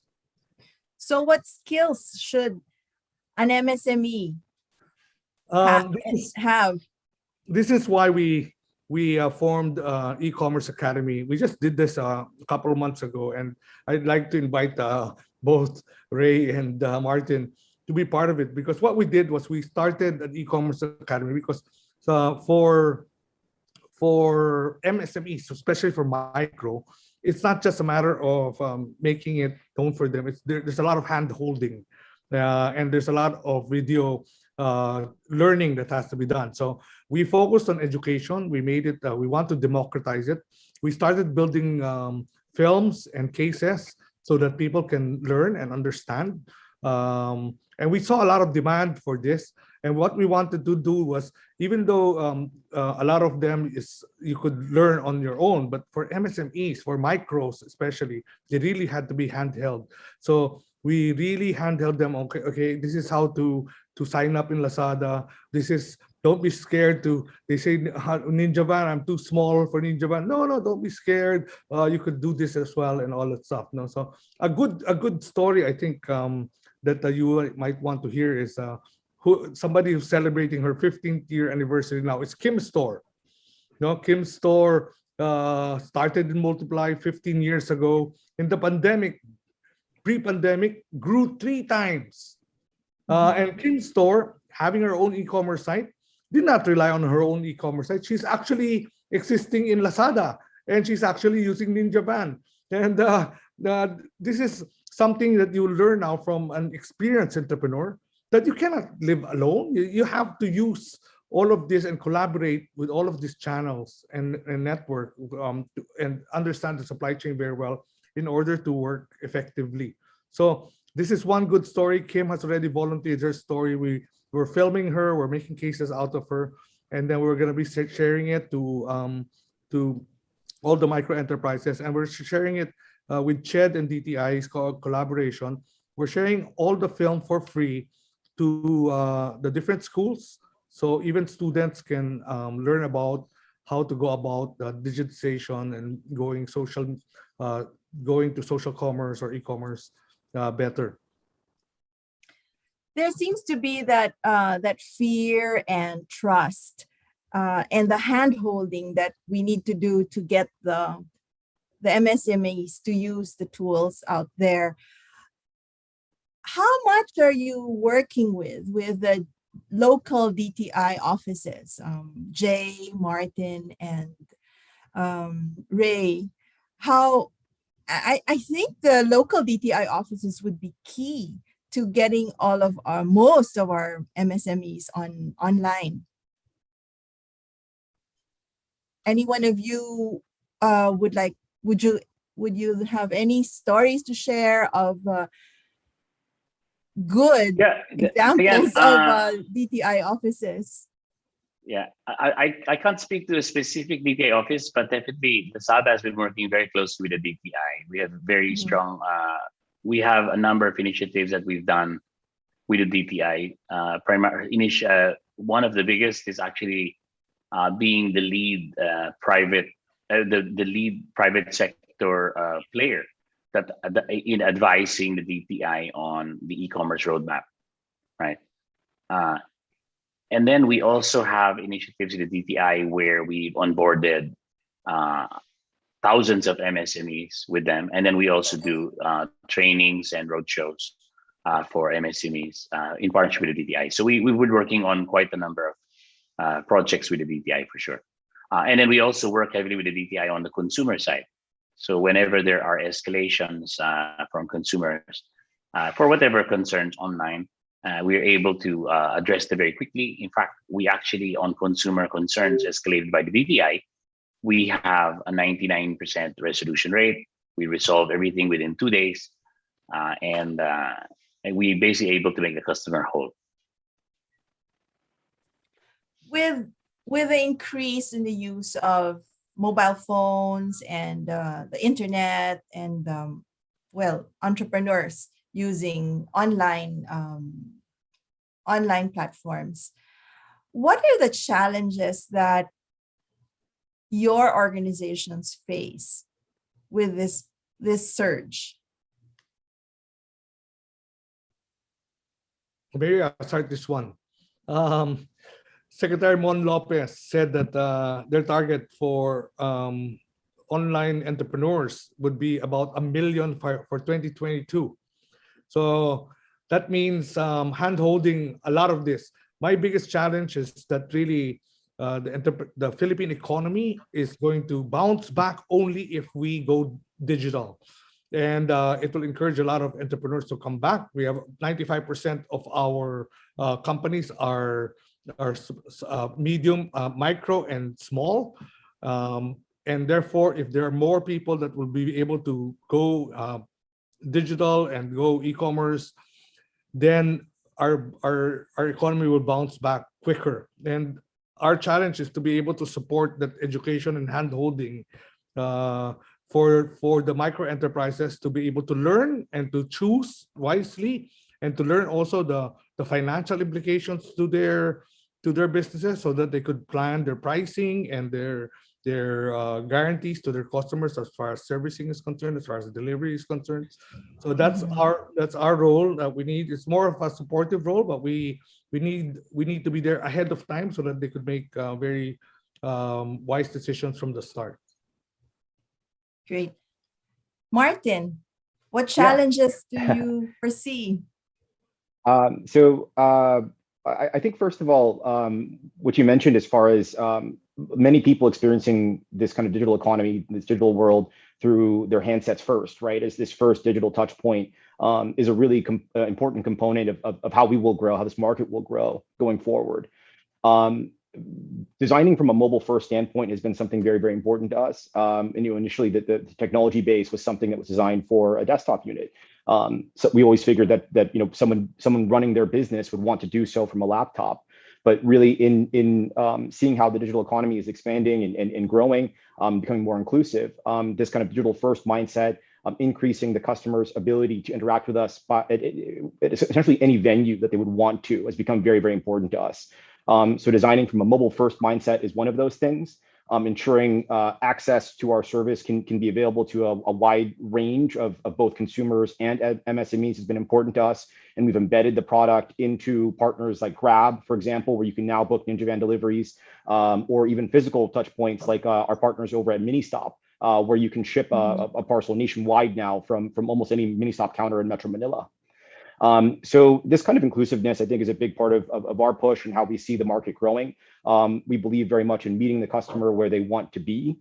The last example I'll share here is we discovered that most Filipinos really love social media, of course, and would prefer to have a lot of their business concerns and parcel concerns addressed via social media. So we've invested a lot into our Ninja chat platform over the last year and a half to help increase that quality of experience. And what we found is that the quality of resolution and customer satisfaction through that support channel has become our premier support channel now. It's the preferred option for most sellers, and we're building more feature-rich capabilities into that chat functionality. Okay, great. Let's move. Last is for Ray before we wrap up. Yeah, maybe Dan, let me clarify. When you mean challenges Lazada is facing in consumers, MSMEs, which aspect of the challenges are you more interested in? Let's just focus on MSMEs. Yeah, I think where Lazada is coming from is that we're still at the stage where a lot of MSMEs are not familiar with what you can do digitally.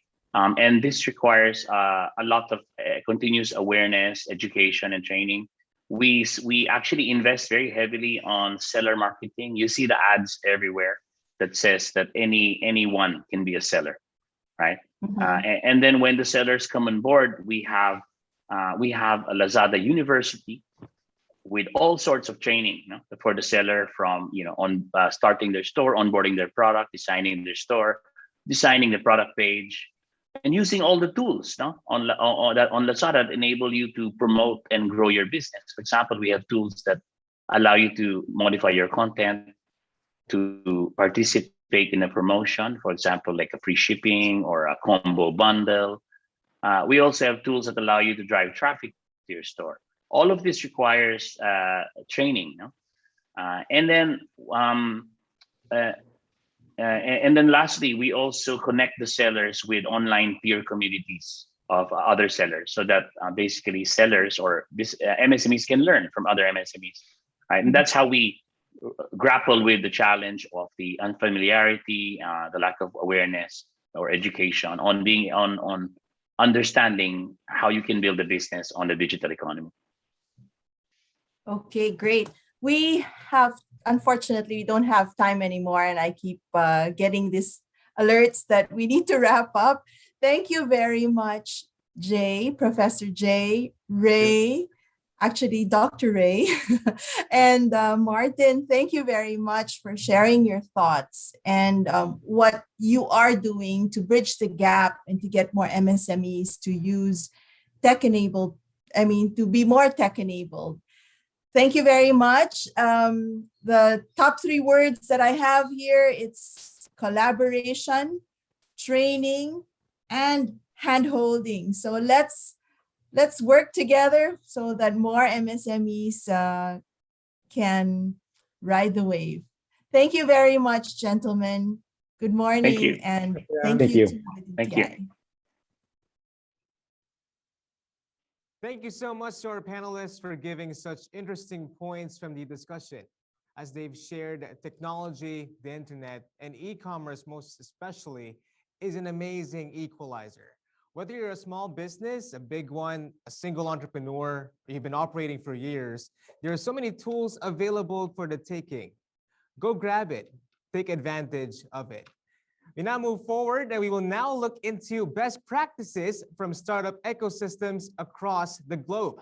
We truly appreciate our resource keynote speakers who have dedicated time to share their knowledge about interesting and thriving startup ecosystems. First, we have Miss Julie June, Senior Manager of the Gyeonggi Center for Creative Economy and Innovation. She'll be presenting Gyeonggi, the Korean Sandbox. Let us all welcome Miss June from Korea. Hi, everyone. Good morning. May I start my presentation right away? Okay. Okay, I would like to, can I share my screen?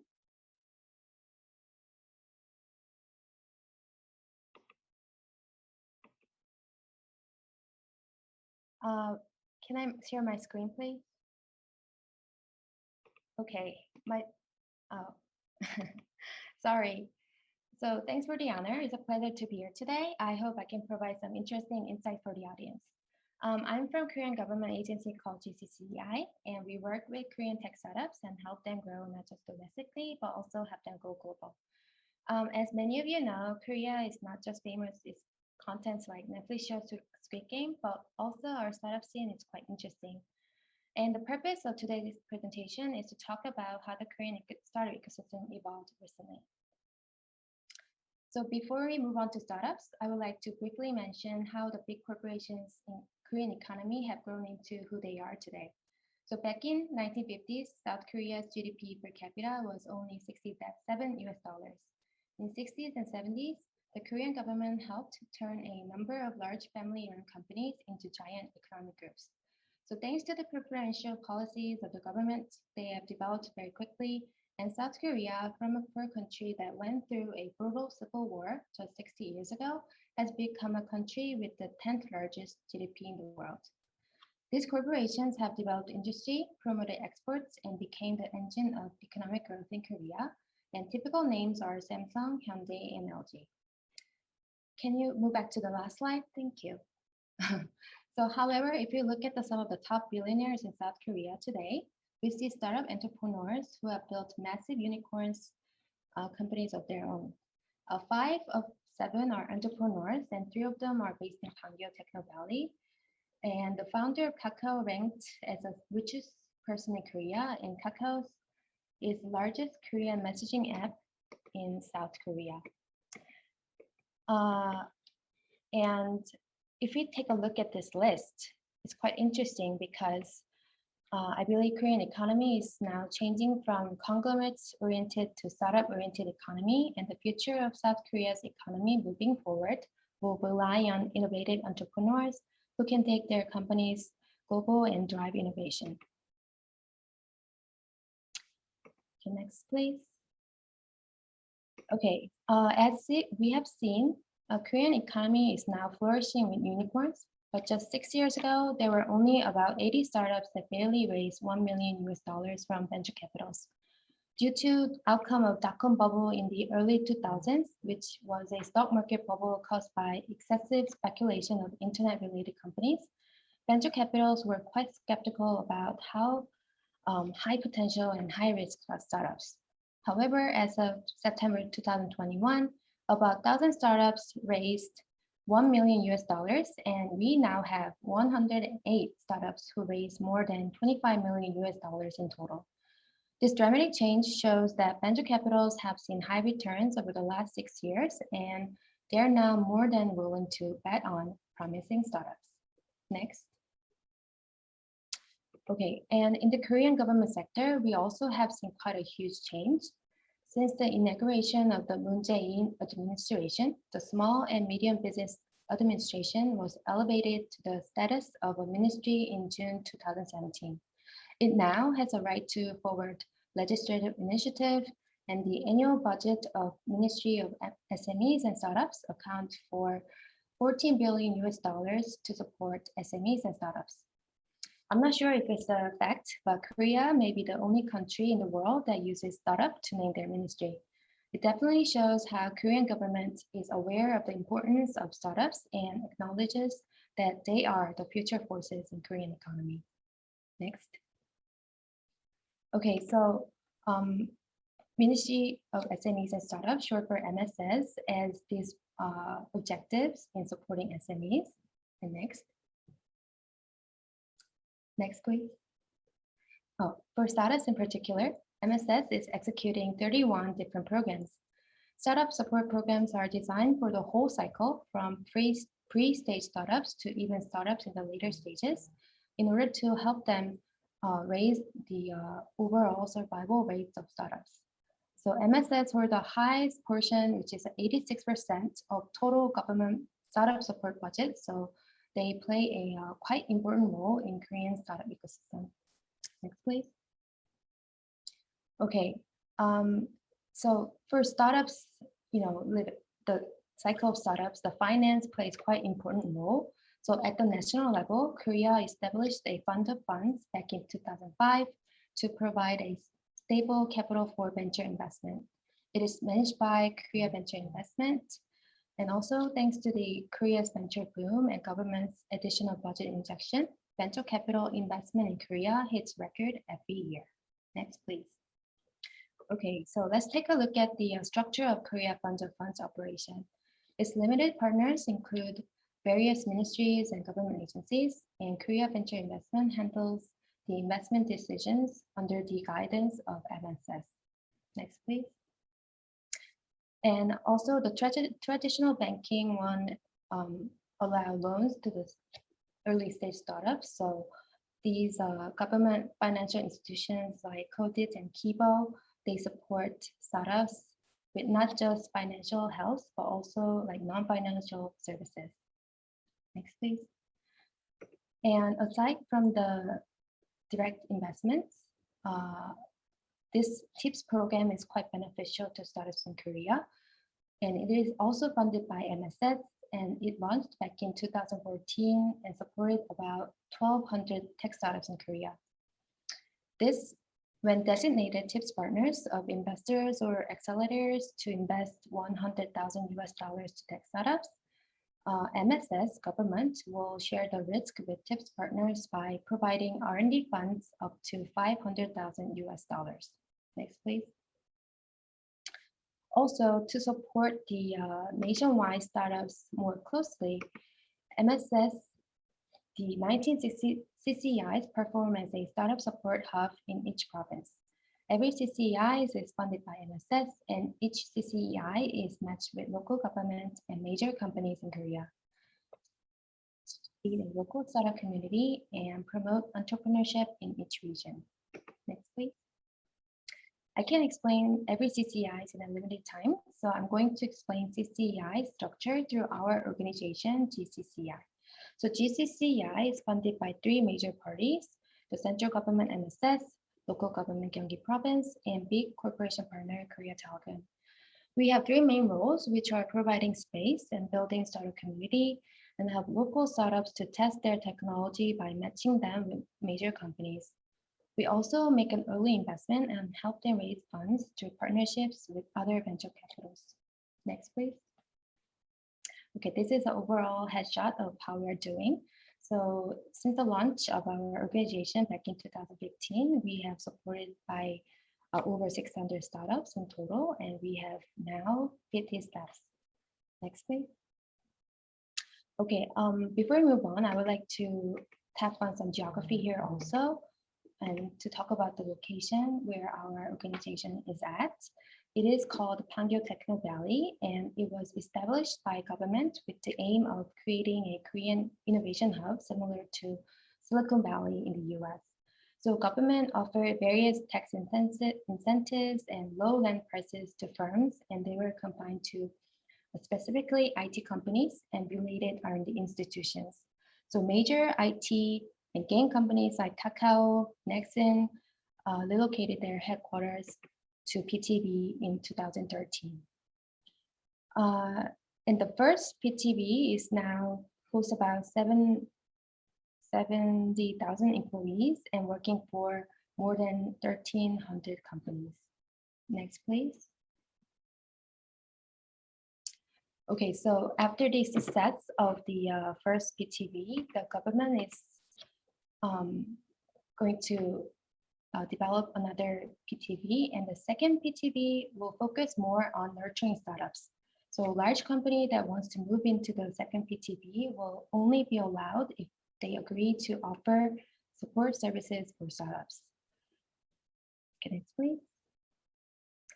And we also are looking at more interesting trend here because the government is remodeling the old government-owned buildings into startup hub, and they provide offices and community to local startups. Next, please. Also, the startup event has not been the main focus of the most exhibitions, but we now have solo exhibitions for startups like this Philippine Startup Week. And actually the Come Up is happening right now this week. So if those of you who are interested in Korean startup community, you can tune in online. Next, please. And also more corporates are paying attention to startups like the government.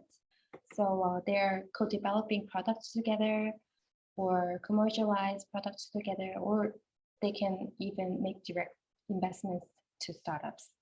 Next, please.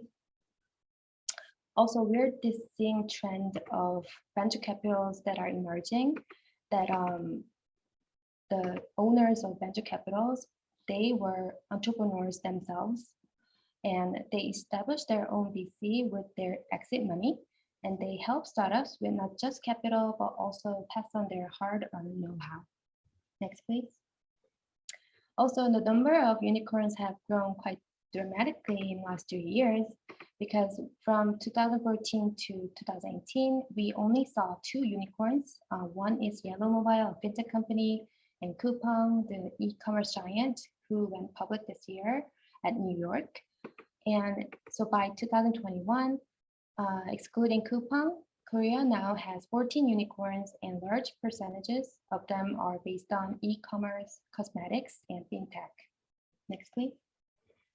And let's look at some of these dynamics here, because similar to PayPal Mafia from US, which includes Elon Musk and Peter Thiel, employees from mega Korean startups like Baemin, Kakao, Naver are starting their own businesses, and they are bringing fresh ideas and innovation into the market. Criteria of entrepreneurs are becoming more diversified as well, such as serial entrepreneurs and women entrepreneurs are emerging. Also, the CEO of Korean food delivery giant Baemin pledged to donate over half of his wealth through the Giving Pledge. His donation could amount to more than $450 million. Next, please. So in conclusion, when you take a look at Korea's geographic condition, we already start with some disadvantages here. First, we are blocked by North Korea to the north and surrounded by water on 3 sides. Also, we have a very small size of domestic market compared to the neighboring countries like Japan and China. Also, we don't have much natural resources, but only our people.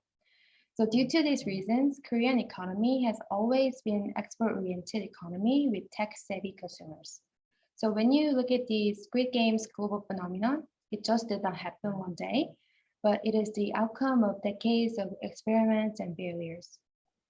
Korean startups have also grown quickly by capturing a niche market between big conglomerates that already existed in our economy. But now more and more startups will develop business models that target global markets from the beginning. I hope to see the startups version of Squid Game in the nearest future. So it's a wrap for my presentation. Oh, sorry, I forgot about this. Okay, so for startups in the Philippines, we have 2 programs ready for you. One is called K-Startup Grand Challenge. We invite startups from global startups every year to Korea to launch their business. And this comes as a whole package from free office space, living expenses. We'll take care of your visa, and there's also investment opportunities. And also the other program is called ASEAN Korea Startup Week. And we invite startups from 10 ASEAN countries, and they will participate in business meeting and pitch challenge to win cash prizes. It's happening right now, so if you want to check more information, you can visit ASEANKoreaStartupWeek.com.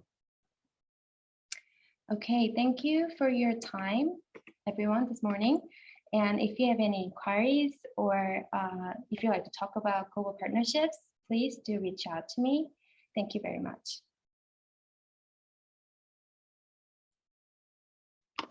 Very much, Miss Julie June, for such a relatable presentation. If you guys have watched Sandbox on Netflix, you will relate to what Miss June presented. Startups especially will learn a lot from that, and I'm hoping they gained a lot of inspiration as well as you work to replicate the success that South Korea has shown in the development of their startup ecosystem.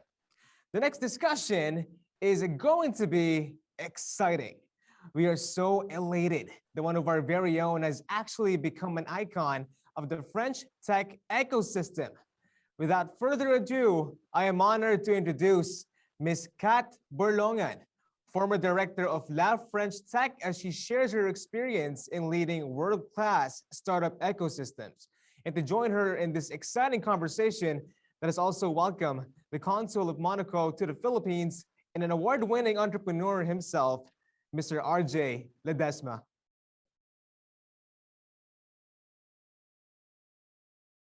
And good afternoon, good evening, good morning to all the Filipinos watching from all over the country and from all over the world, especially those in the European Union. Again, good afternoon. My name is RJ Ledesma. I'm very, very privileged here right now to be interviewing a former French government official of La French Tech over here, Ms. Kat Berlongan. Kat, thank you so much for joining us here today. No, thanks for having me.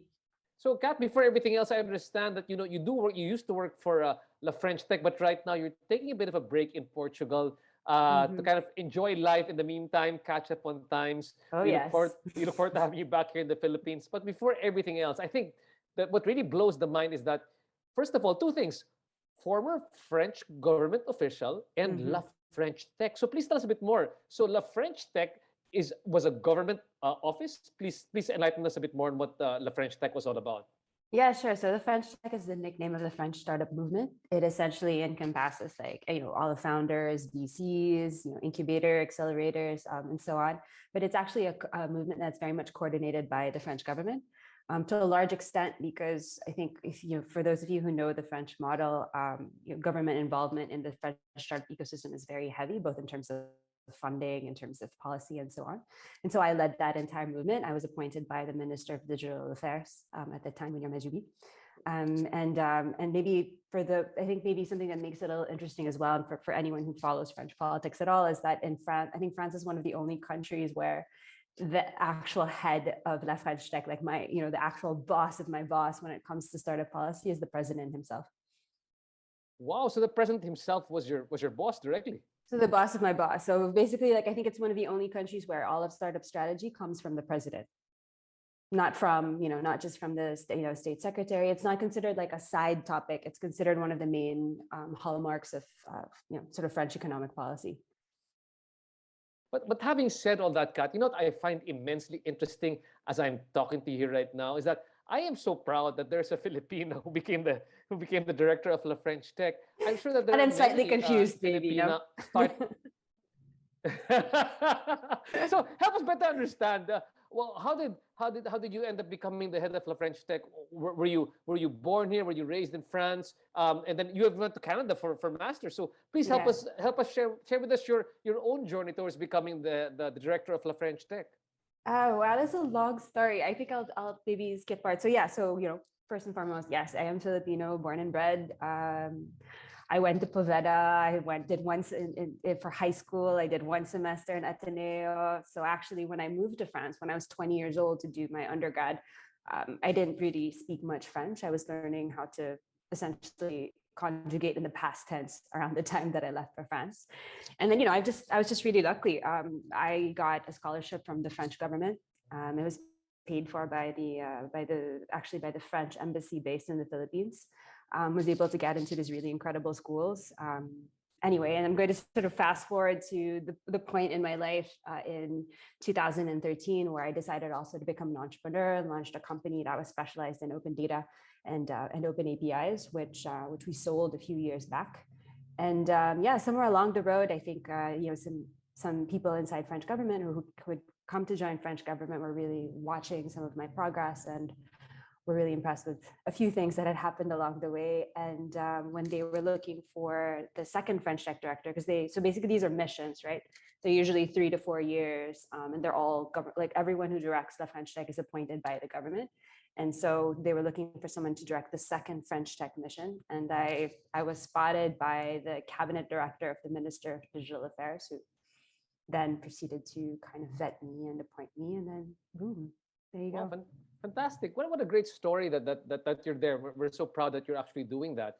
And the way that I'm looking at here right now, I'm not sure if you know how it's like here in the Philippines of how they've set up the digital startup economy. It was really private sector based until finally there's something called Kubo, which is actually helping us with this project here right now, which is a public and private sector setup where both the Department of Trade and Industry is there, and the Department of Science and Technology, and the Department of Communications and Technology, plus local companies. It's a public-private partnership setup was put together.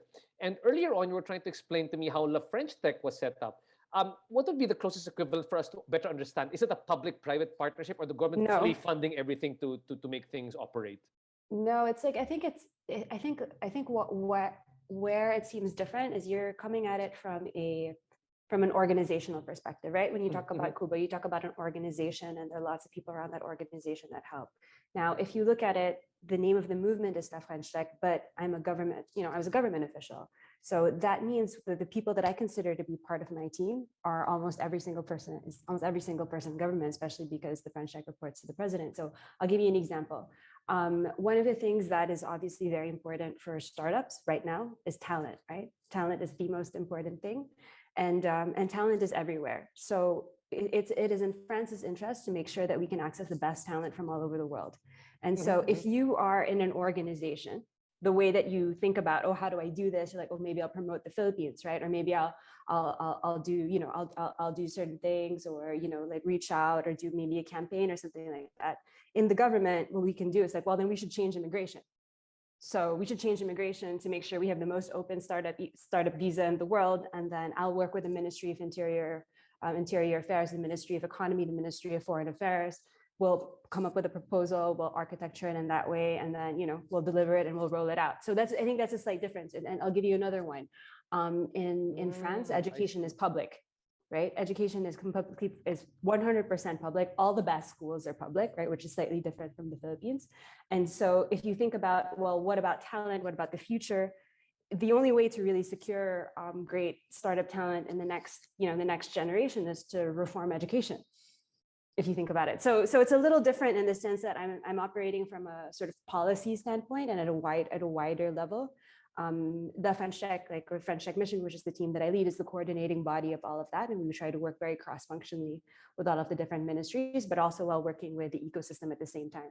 And another major difference, I think, between France, let's say Cuba, and what we did at the French Tech is France invests roughly 1.3 billion every year into the French tech ecosystem, whether that's through fund of funds, that's direct investment, non-dilutive funding, subsidies, and so on and so forth. Roughly 1.3 billion every year, which is, which seems like a lot now, but to give you an idea, last year France raised a total of 5.8 billion. So it's, roughly 1/6.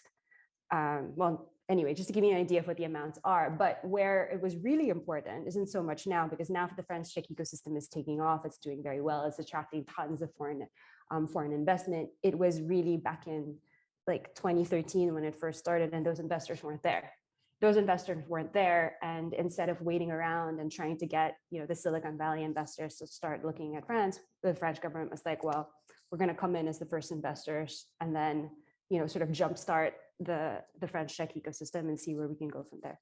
Great. So really the way that I'm looking at it is that what you do is you sort of prop up the ecosystem in parts where there is a need to prop up the ecosystem. So you're balancing it off to see which is missing, come in over there, let's improve this area. Well, yeah, I mean, think of it as like a company, right? You have the CEO, who is President Macron, and President Macron's like, look, what I really want is that, and this is what he said in 2018 when I was appointed. In 2018, when I was appointed, there were 3 unicorns in France. And he's like, what I want is that in 2025, we have 25 unicorns. And, do whatever it takes to get it, as long as you don't sacrifice France's values. So diversity, the climate, and of course, what we call territorial cohesion, to make sure that, it's not just Paris that's playing this game, but all of France, right? And then when you're inside government, it's not just supporting the French tech ecosystem. So every few years there's a specific mission, and my mission was hypergrowth. So my mission wasn't so much like, hey, let's create more startups, right? The only major KPI that mattered is how many unicorns are there. Not because we have an obsession with unicorns, but because in France we have an obsession with sovereignty. And an obsession with sovereignty means that we feel that if we don't have the tech champions here, and they're only in the US, and they're only in China, then that's going to weaken us on the international level over the longer period of time. This is a little different with how we look at startups, right? We think of it as almost as as practically part of a national, national interest, not just helping startups. So because it's 25 unicorns by 2025, that means we're looking at growth. So that means that even though, let's say, like, I do care and I do love, like, lots of really grassroots types of initiatives that help bring the very early stage ecosystem together. My focus over the last 3.5 years was not that at all. It was really like, okay, we have some good startups. How do we make them great startups? How do we make sure all the best French founders from all over the world decide to launch their company here? Because there's an issue in the Philippines as well, right? You have like really great Filipino founders and really great Filipino talent. How do you make sure that they're launching from the Philippines and they're giving back to the Philippines, so they're not doing all of that in Silicon Valley, right? What a great, it's sort of like to develop unicorns is a national interest. I mean, that's national interest, yeah. And that I think is one of the key things that make it different. I mean, right now, they are creating laws to support startups. Places like Malaysia are investing in startups as well. But this is the first time I've heard that, this is part of the national strategy of making the nation sovereign. I mean, you're talking about like quantum, AI, the future of energy, like all of these things are going to be invented by companies that probably don't exist yet today. And we want those companies to come, naturally any country would want those companies to come from their country. And it's not just chance, right? And it's not just because whatever, you're not going to say it's because French people are smarter than Americans or whatever. It has to do with infrastructure. It has to do with culture. It has to do with the environment. It has to do with the regulatory sort of relationships that people have. And so for all of this to happen, you need like government actually play. And that's essentially the sort of mission that was given to us. So 25 unicorns by 2025. So I'm saying it's 2021 right now. Do we have 21 unicorns right now in France? 20 actually, yeah. Wow, we did. That's incredible. And we don't even count the ones that flip to the US because like some countries they consider them like French unicorns just because the founders are French or something. That we don't do that. It's really literally only 20 unicorns that are actually incorporated in France. Wow, so that's from 3 in 2018 to 20 in 2021. That blows my mind. Can you help me better understand? I mean, what can we do? Let's say, for example, what can we do to sort of replicate that sort of atmosphere to create those 21 unicorns? Or what did you do? What are the best practices that maybe here in the Philippines we can also reapply? I think like I'm not sure about backtrack. So I'm in Lisbon right now, right? Like which we mentioned, which is and Lisbon is so interesting as a city and Portugal in general, because same thing as France, 5, 6, 7, 8 years ago, there was nothing, from a startup perspective, really like no one thought of them. No one was launching anything here. And now Lisbon is kind of one of the biggest early stage startup hubs all across Europe. So I think they're different tactics. France is different and it's not, I'm not saying it's not replicable as a model, but it's very difficult for multiple reasons. One is it's a socialist country. So because it's a socialist country, like for example, people are like, oh wow, 1.3 billion every year. That's crazy. I'm like, yes, but think about it. Unlike the US, we don't have university endowments. We don't have pension funds because, we don't have university endowments because universities are public. We don't have pension funds because healthcare is public. So actually government has a lot of power, but also a lot of responsibility to the startup ecosystem in the sense that, you have an entire government system that doesn't, that this is why you can't replicate an American model here, right? Lisbon is, I think, a more interesting model to look at, or Portugal as a whole, because they played to different strengths. So one of their strengths is that, we were talking about this earlier. Lisbon's a really beautiful city. Portugal's a beautiful country. People want to come live here. It's sunny. It's, it's great. So a lot of the things that they did is they're trying to right now attract a lot of the remote workers, for example, to come here, including founders who don't necessarily feel like they need to be in the center for particular capital to be able to launch. By attracting them, they're doing it through different, very competitive visa schemes. They're also doing it through, I would say, a kind of marketing that is half business, half lifestyle, which is actually working out quite well for this particular generation. And they're also doing it through very attractive fiscal schemes. Lots of tax exemptions for people who come and launch their startups here or decide to sort of work from here while joining a startup over a shorter period of time. Wow, I mean, to me, the way I see it is that I mean, it might not be the same, but really government intervention really paved the way for the 20 startups to be born over there. Because it's not just intervention, because government's there. Like, so people always talk Government's about there, the fact that like, hey, we want government to stay as far away as possible from our stuff, but you can't, because they're technically like your, they're your chief people officer, in the sense that they handle immigration and they handle education to a large extent, all that whole policy, right? They're your chief legal officer for sure, in the sense that the entire legal and regulatory and administrative environment in which your startup operates is run or defined by the government. They're also, to a certain, in France anyway, sort of like your chief financial officer, because most French startups, their first check will always be from government. Wow. Yeah. That kind of just blows my mind. I mean, just listen to you. It's like, wow, this is incredible. Government's paying my paycheck to be in a startup. Can I just ask, when you started developing all the startups over there, can you give us an idea of what type of startups are the ones that are on track to becoming unicorns? What technologies were being there? So unpredictable. There's some things that are predictable though. So like I think again, it depends on every country, right? Like, I mean, the Philippines has its own strengths, but if you look at the French economy, it's a much smaller country than say China or the US. People want to talk about Europe, but there's still a lot of massive challenges, right, in terms of getting to the single digital market. So if we're just talking about, France, you have an interesting economy in the sense that you have mostly SMBs, so small, medium businesses, and then you have like what we call the CAC 40, like LVMH, Orange, like all of like these massive companies, like 40 of them.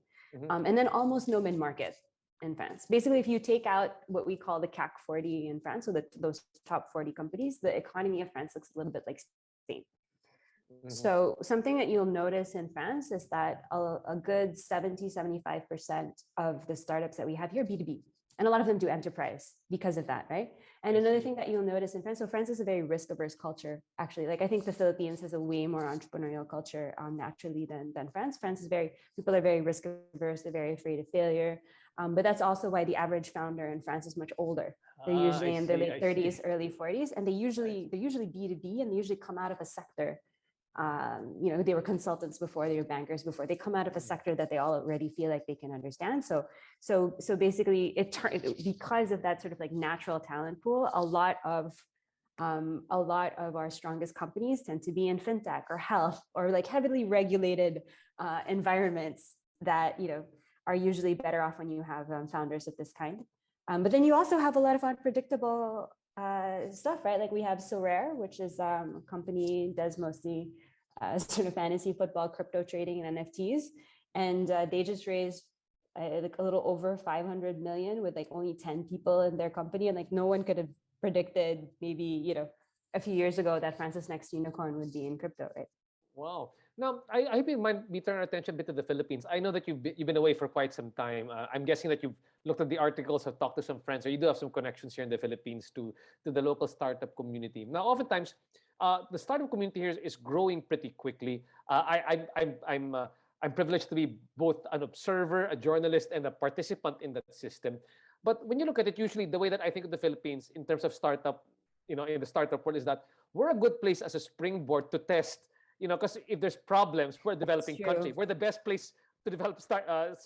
If you solve a problem here, it's scalable to other countries who might have the same demographic, same sort of developing country problems. How do you perceive sort of like where can the Philippines play in the sort of the world ecosystem startup? I mean, like there are natural strengths, obviously, that the Philippines has. Like, for example, the overall Filipino population is bigger than that of France.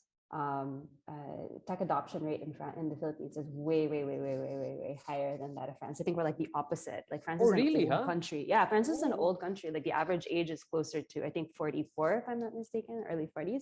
In the Philippines, I think the average age is closer to like 23. Yes, exactly. Right? 23.3. Yeah. And so which is great because in France I'm young, but in the Philippines I'm old, which is super like not great incentive to go home. But but basically you have that, and then you have a tech adoption rate that is which is exponential. Usually Filipinos are more likely, hey, if it works and if it makes sense from a price perspective, I'll use it. Whereas in France, you have a lot of psychological barriers before you get into tech adoption, quite a bit. yeah, you have quite a bit, and you have a very strong, I would say, sort of doubt.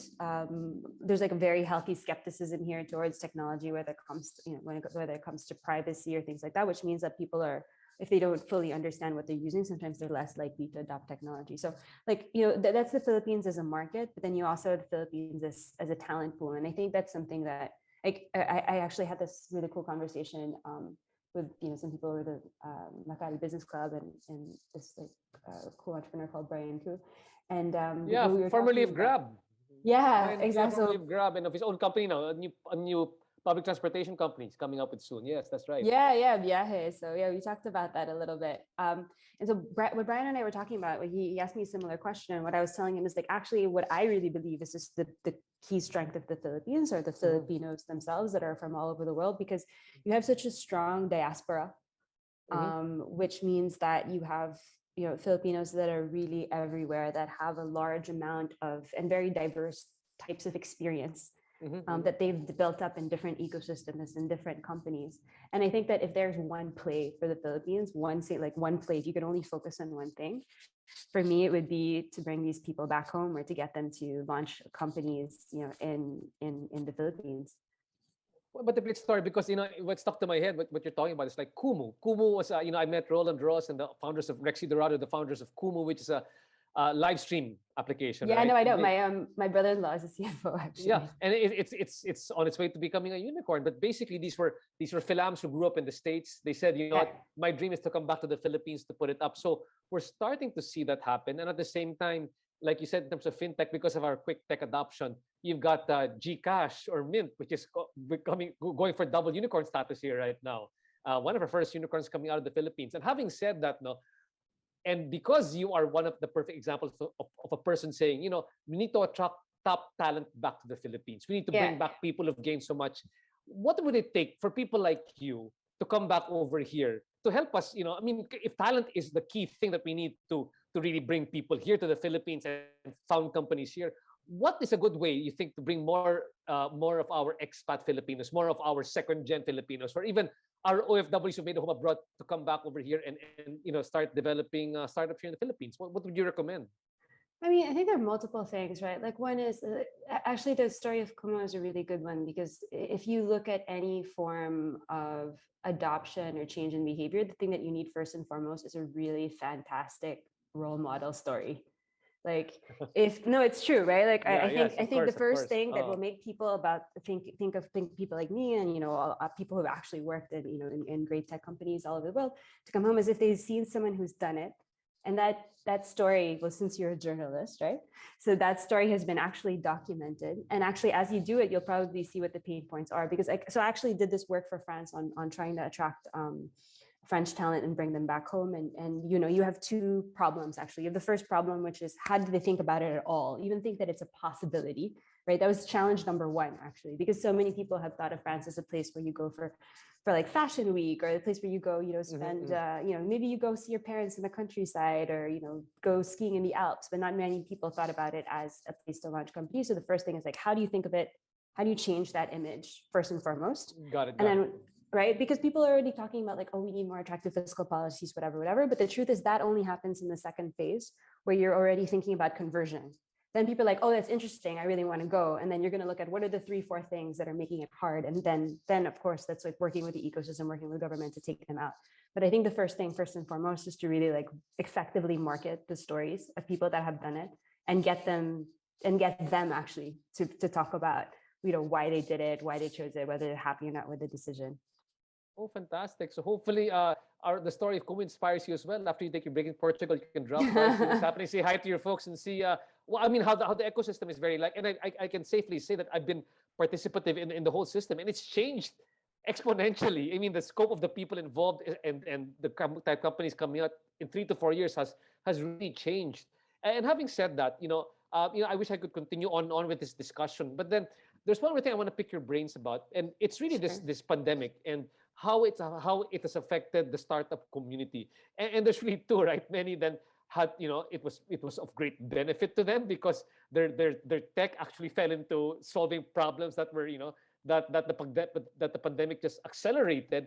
or some just had to fold up because it didn't seem to work. The pain points that they were solving couldn't be worked out during this time. What have you seen? What have you seen has been very good pivots for the startup community or for tech startups, especially during this pandemic? I mean, so first and foremost, like I know the pandemic has obviously been very difficult for startups that have had to close up shop.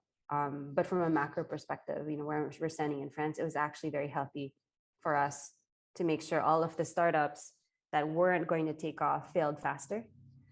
So we had like multiple priorities. I just giving you an idea. One was, the real thing that killed startups that we did not want to happen was just a cash flow runway problem, because no one saw the pandemic coming. They didn't think about it. They hadn't planned for it. Either they're in the middle of fundraising or they just had a runway problem. So those are two things we tried to fix. In France, we actually had a 4 billion euro rescue program for startups, which we launched literally like 24, 48 hours after the lockdown hit. So that program was meant to just buy additional runway for startups, like just a few months.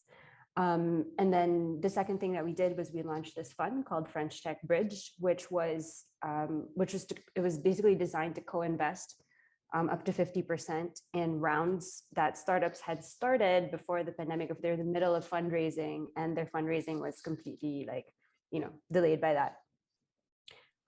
That aside, I think that a lot of the startups that closed down, it was early stage, it was a really good thing for France. And I'm not saying this because I'm like heartless and cruel. I'm saying this because sometimes like the way that I see assets of an ecosystem, I don't see the companies, I see the founders.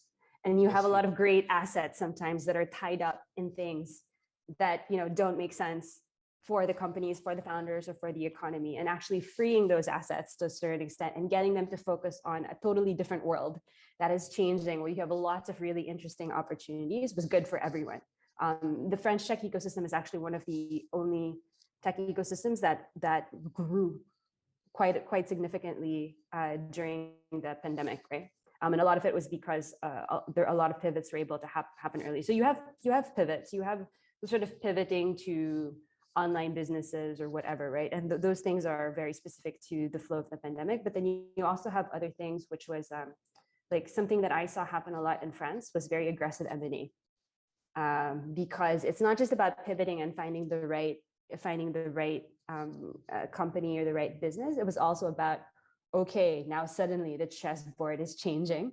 The state of play is completely changing, and so suddenly there are these windows to win that open up. And you can see that with businesses that have to do with, say, like dark kitchens, online delivery, cybersecurity, health, right? Where it wasn't just a matter of like, oh, I'm going to do health. It's like, I'm going to do health and I'm going to win.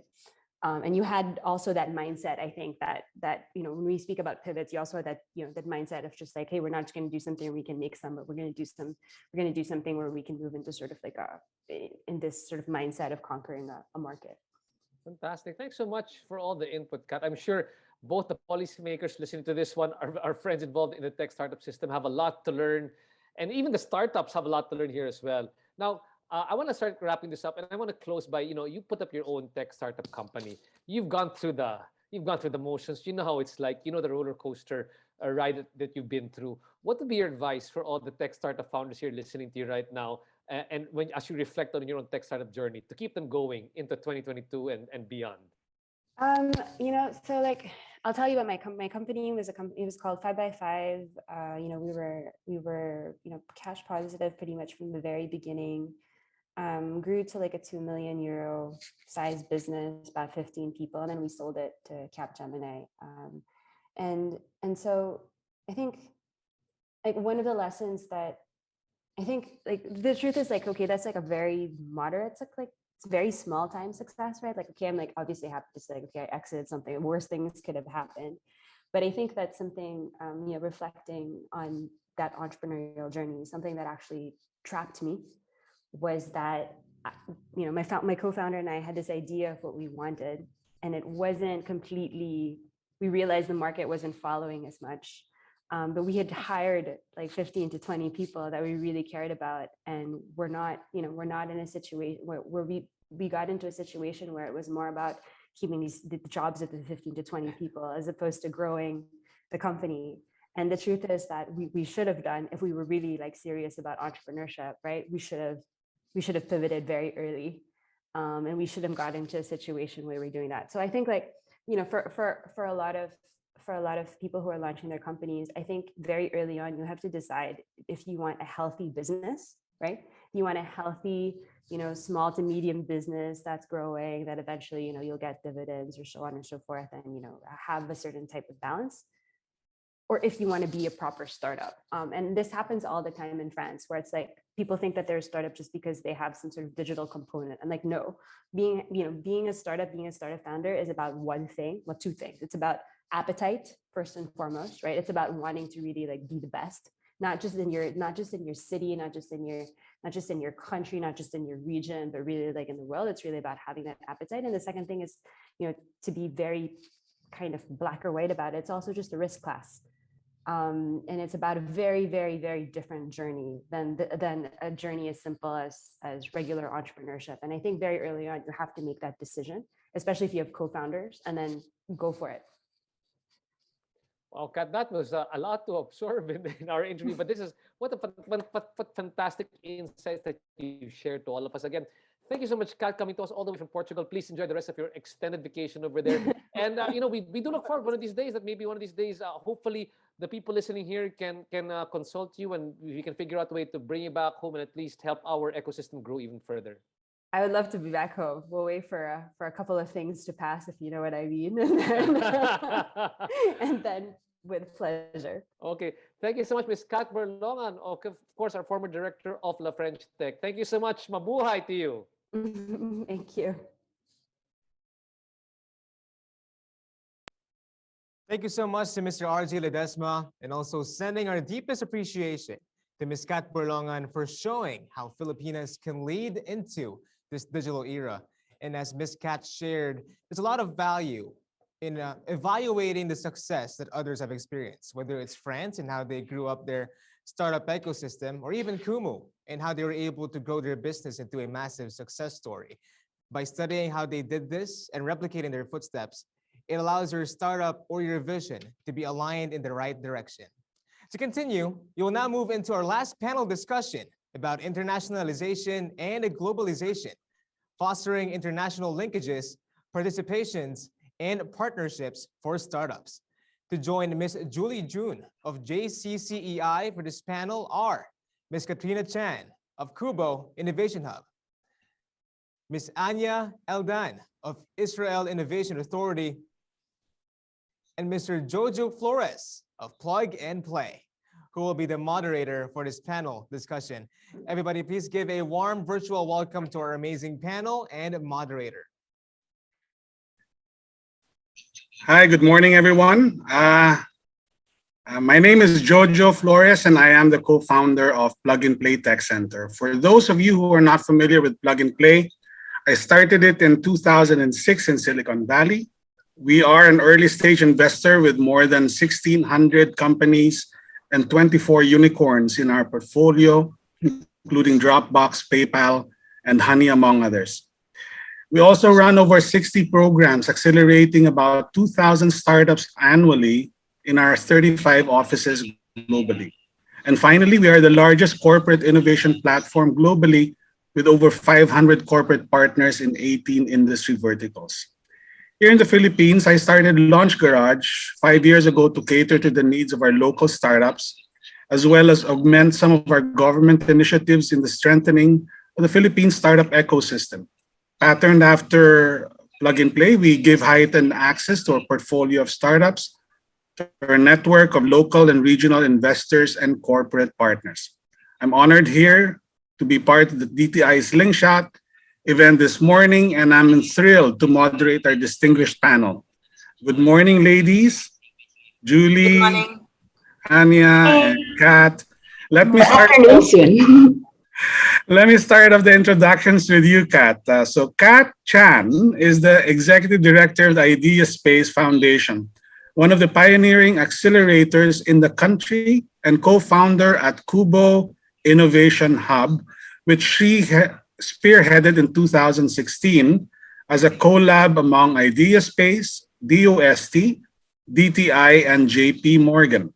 It has now grown to become one of the most active startup enablers in the country and also happens to be one of the co-organizers of Philippine Startup Week, working with all of you. Kubo really exists to grow and develop the Philippine startup ecosystem. They directly support and invest in startups, work on a lot of early stage capacity building, collaborate with other enablers, including their work with DOST in developing TBIs or technology business incubators. Welcome, Kat.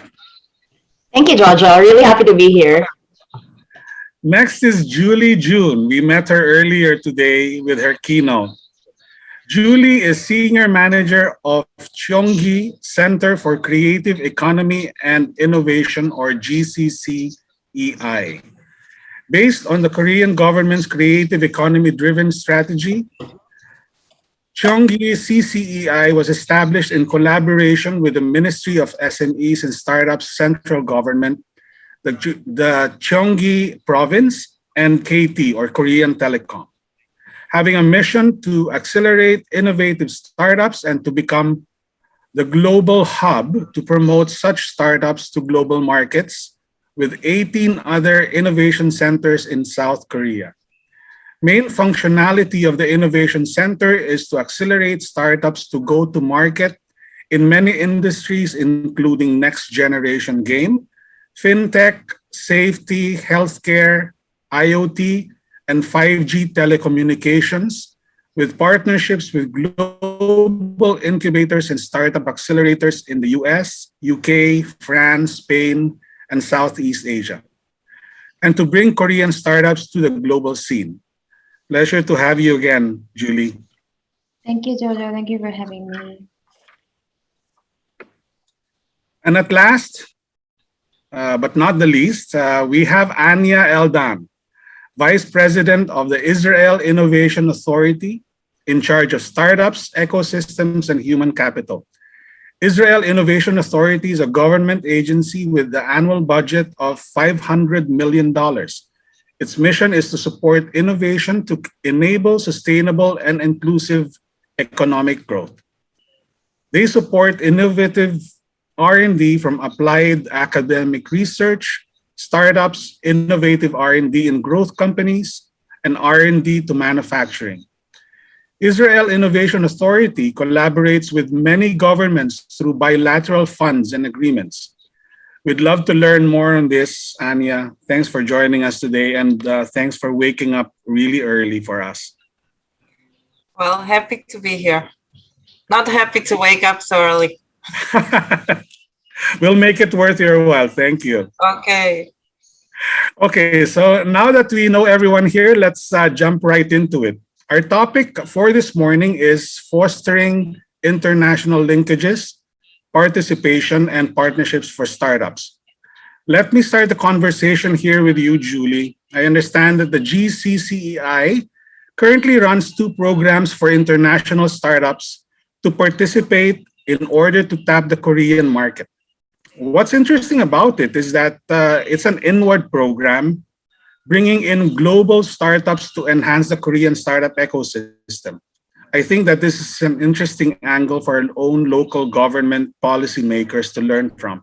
Can you tell us more about it, please? I know that you touched on it on your last slide, but if you can give more detail, that'll be great, please.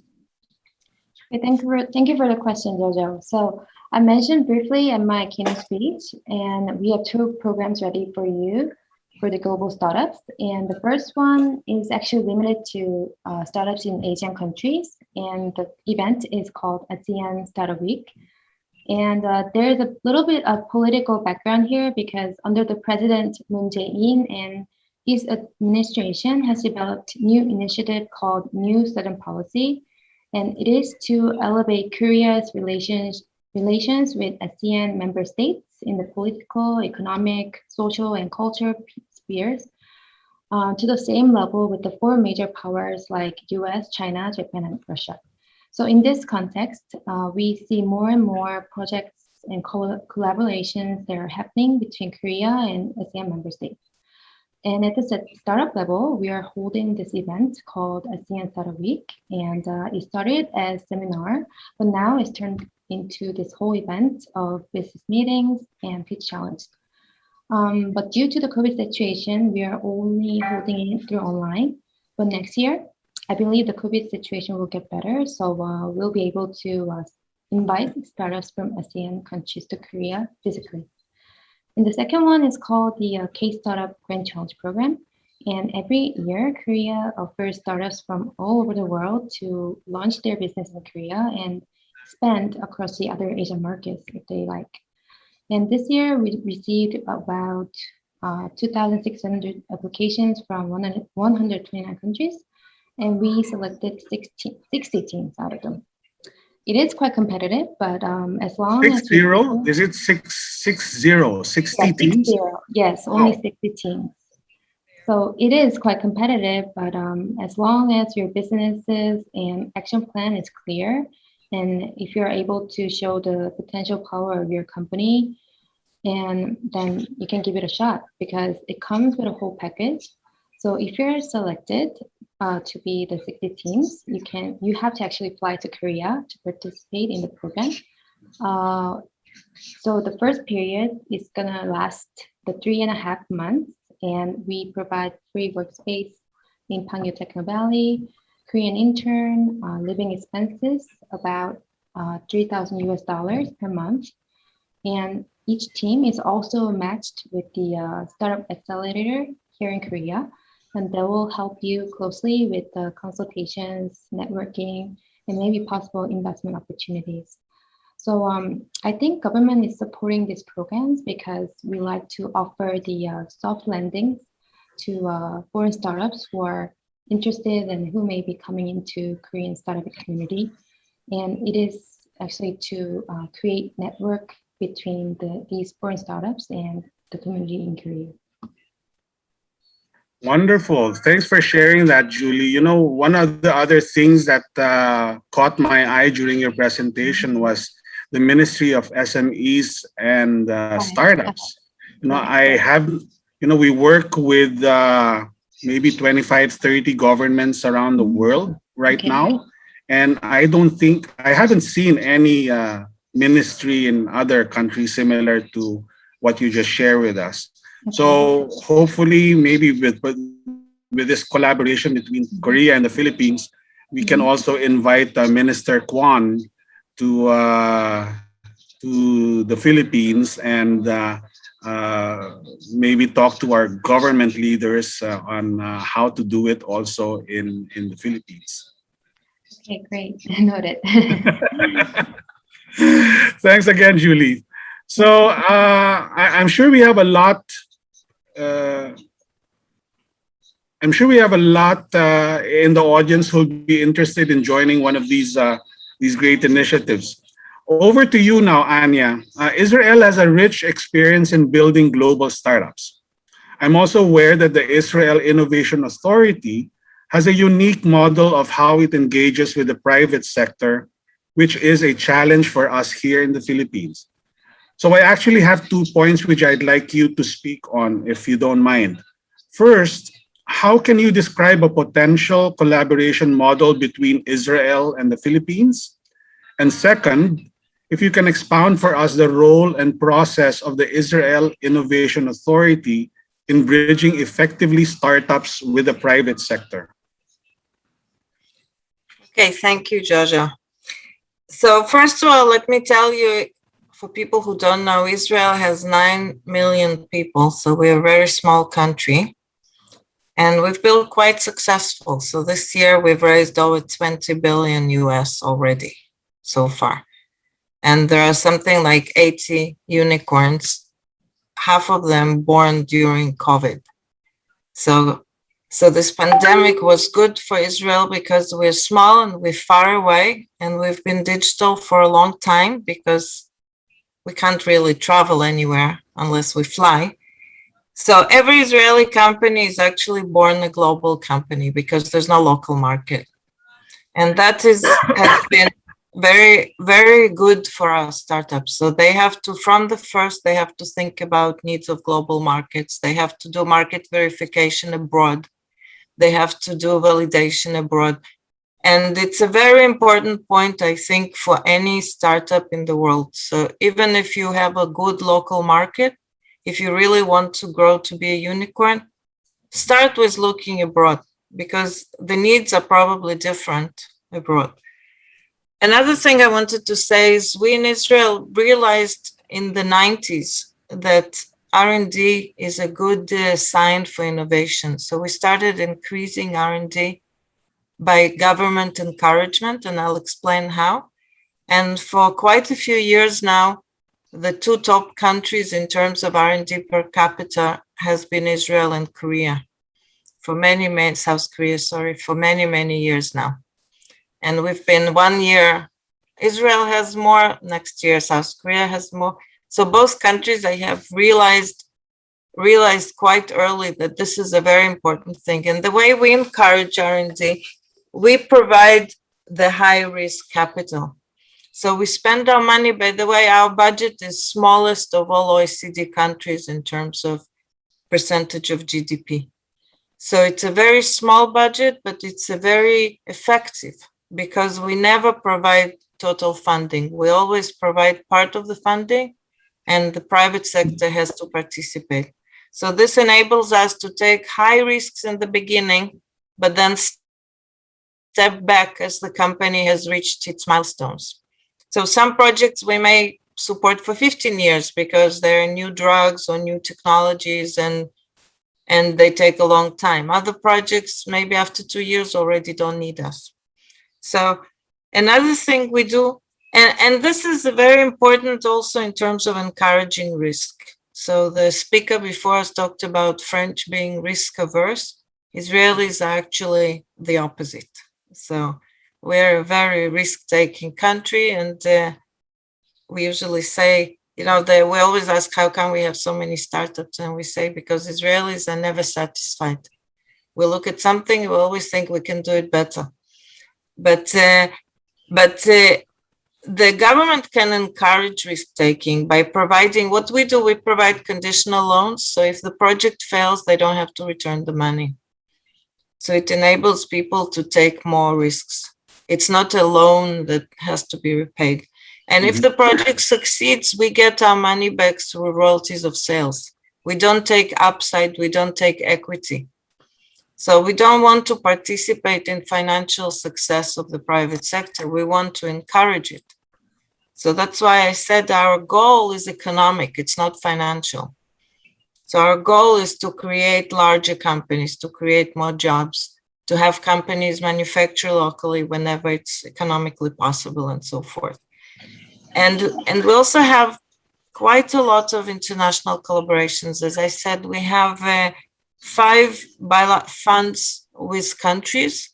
So we have a fund with US, with Canada, with Korea, Singapore, and India. And we also have some 60 bilateral agreements where we collaborate with other countries. And usually it's smaller companies collaborating with bigger companies. Sometimes it's small startups doing pilot in another country with large companies or with the healthcare system. And this collaboration between countries creates a lot of interest. So I will use the Korean example, having Julie here. We started 2 years ago a new strategy for bioconvergence, which is a new technological base where biology meets engineering, AI, nano, and so forth. And I actually visited Korea for a couple of weeks and met a lot of people, and there was a lot of interest. So what we did, we focused our bilateral fund to bioconvergence and created a lot of collaboration between research institutes and larger companies and startups in Korea and in Israel. And I think this type of collaboration creates a lot of fertilization between countries. And the last point, I don't want to take all the time. The last point, we've done a lot of work to bring multinationals to Israel. So today there are over 400 multinational R&D centers in Israel. And now at this point, maybe there are some people saying it's too much because multinationals tend to hire people at higher salaries and raise costs of engineers. But we actually learned so much from those multinationals. So sometimes they just buy a startup and they turn it into an R&D center. Sometimes they see, for example, we have a very strong alternative protein sector now, very growing, world-class sector. So a lot of large food companies are opening innovation centers in Israel. So they want to be close to innovation. And this presence of multinationals is actually very good for the innovation, because startups don't usually, or young entrepreneurs, they usually have technological ideas, but they, at least in Israel, but they don't understand markets very well. So collaboration between multinationals that bring market understanding and entrepreneurship created a lot of.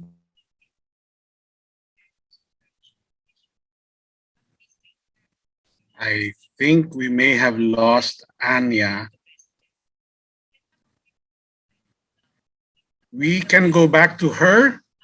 Maybe I can move the mic first to Kat. Yes. Yeah, okay, let's wait. Okay. Give Anya a second. Yeah. Yeah, but if not, sure. Okay, I'll go back to her after I, maybe someone can just message Anya. I'll go to Kat first. Okay, so Kat, let's focus on outward projects here and initiatives we now have in the Philippines, and use this forum to inform our startup audience on what is available for them. Given that Kubo works very closely with government agencies like DOST and DTI, it would be great for you to enumerate a couple of programs that you know that support our local startups in their global commercialization efforts. And I have a second question for you. Further to what you're saying, to what you're seeing, do you have any recommendations on what else we should be doing in fostering international linkages for our startups? Kat? Sure. Yeah. Thank you for that question, Jojo. I mean, first of all, before I start talking about what we're doing here, I just want to say, like, this, like, the vision board, I think, of startup enablers like us in the Philippines. Israel. Anya's not here, but the Startup Nation, I think, started everything. And that idea of building a startup nation. Of course, for South Korea. Julie, on behalf of the Philippines, I think the Korean Sandbox, or the startup K-drama, has single-handedly, like, 100 times improved our evangelization budget about why we need, or for people to understand what the startup ecosystem is about. So, and I think both countries are just examples of scarcity transformed through scrappiness, I suppose, into success. And that's the kind of thing that, again, it's the vision board, I think, for the Philippines. We're not quite there yet. And of course, the other Kat from earlier, from France, right?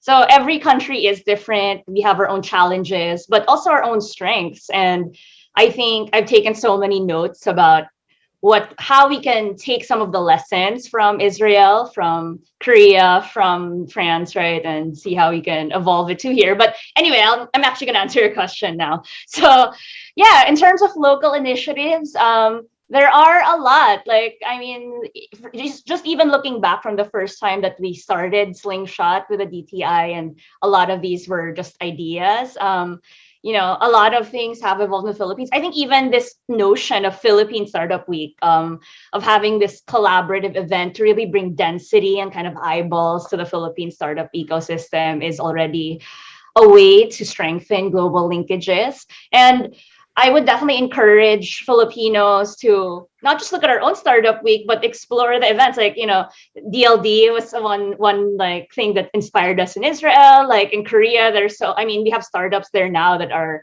part of the Startup K Grand Challenge, things like that. So don't be afraid to kind of, attend and be part of this global startup community, there's a lot of things that tie entrepreneurs and founders and people with this mindset together all around the world.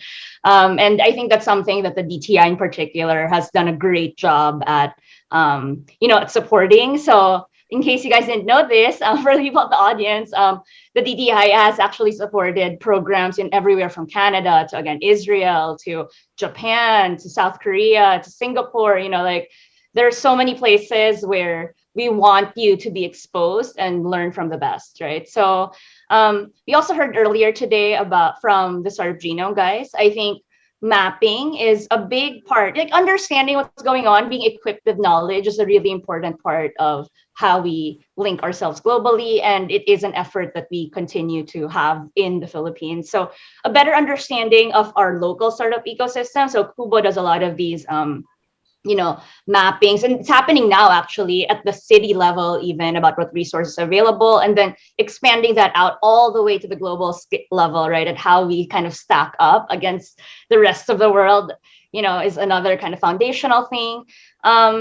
And yeah, I guess my last bit in terms of the infrastructure side, right? Like we heard a lot about the efforts of DOST yesterday and their technology business incubator program. So this isn't as obvious because of the pandemic, but a big part of the TBI 4.0 that they like to call it program is internationalization. So I would like our fellow Filipinos to know that there are a lot of efforts by the DOST, the DICT, right, to create these incubators, this infrastructure where you have access to world-class mentors, facilities, hopefully decent enough internet, right, to be able to kind of prototype and get your startup to the level where it can compete, attract funding, do a lot of these things. So yeah, I think there's a lot of good progress that has been made in the past couple of years. And, I guess to jump to your second question, Jojo, about my recommendations.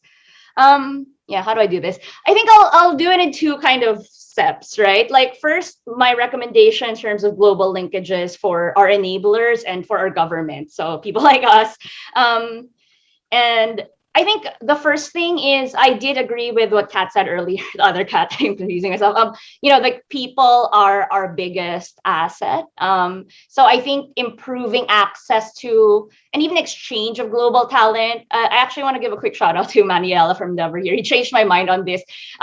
I think making it easy for global talent to come into the Philippines, partnerships from South Korea, from Israel, from China, from everywhere. It's like there's so much outreach now, and it's about opening our minds to these global kind of collaborations, people, making it easy for that to happen. So attract globally, of course. Important bit of that is also keeping and developing what they already have. Brain drain is an issue in Philippines, right? And also education at the different levels is still something we need to keep working on. And, keep telling our success stories and celebrating our wins, whatever they are. Second tip for enablers and governments, probably around funding. There's great momentum happening right now, but, to compete globally, I will still say you need a big war chest. So, working at the different stages, having that local trigger for early stage, all the way to being able to attract and, international investments, right? Like that's something that the government can continue to work on. And I'm really glad to see that, for this year's Startup Week, we've had, the Conglos, involved as well, like corporate, as Anya was talking about earlier. So we had like the Ayala Group, PLDT, like JG Group, right, all supporting this year's Startup Week. And let's not forget the public sector and the Startup Venture Fund, which is launching on Friday. And of course, for the government, last bit, right, like is just the general usual things government should be working on, right? Stability, ease of doing business, tax incentives would be nice, innovation hub, infrastructure. But again, I'm really glad to be here and share the stage with these three ladies, and we should all keep talking to each other. Again, Anya and Julie both mentioned opportunities to collaborate. So please email me after this. We'd love to talk. And then, sorry, I know I'm taking up a lot of time, but I'll just make very quick response to just again to the second question, but for startups this time. Yeah, it's been said a bunch of times in this conference, but you really need to think bigger. You need to think global from the start. Think of big problems, right? Like the biggest reason startups fail is typically they just didn't think big enough.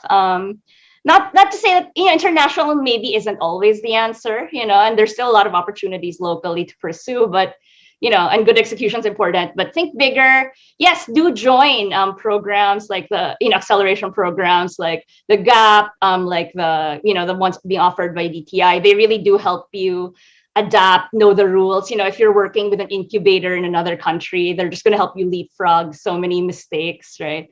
And yeah, collaborate, you know. So, you know, work with your network of incubators, work with investors like Jojo to give you advice if you want to move to a different country, right? Or, and even startups that have done it before, startups that are in your space, you know, even us, we're here to help. And I think it's a very collaborative culture in the Philippines. So yeah, sorry, long answer, but I hope that covered your question, Jojo. And I know Thank Anya's you. back, so. Thank you, Kat. I've been prompted actually to wrap up, but before I do that, I just want to go back to Anya. I love your idea about food and agtech. Maybe this is something that Philippines and Israel can collaborate on. We'd love more talent coming in from Israel. You know, one of the founders that we have here in the Philippines, Ron Hose, is actually Israeli. Who fell in love in the Philippines and started a company and exited a couple of years ago. So we'd love to have more Rons here in our startup ecosystem. And Julie, you know, it'll be great if we can invite not only your government leaders but also a lot of the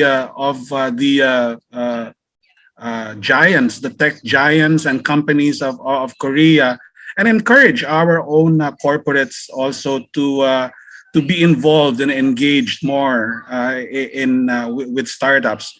You know, we love food also. We work actually with CJ CJ Group in Korea, and we'd love them to come over. Anyway, so with that, hopefully we can wrap up. Thank you again, everyone. Whether you're a startup or a government agency or in the private sector, I think you've all learned today that international collaboration is and will be an essential part of our digital transformation and innovation journey. Thank you again, Kat, Julie, and Anya. Please continue to be safe, and God bless you all. Bye-bye. Yeah, everyone. Morning. Thank you so much to our panel for that stimulating exchange of ideas. With globalization breaking down barriers, the sky truly is the limit for startups and, of course, for entrepreneurs like yourself. To formally close our fourth day program and give us insights from today's presentations, we have ASEC Napoleon Juanillo Jr. of the DTI Competitiveness and Innovation Group. Everybody, please give a warm welcome to ASEC Juanillo.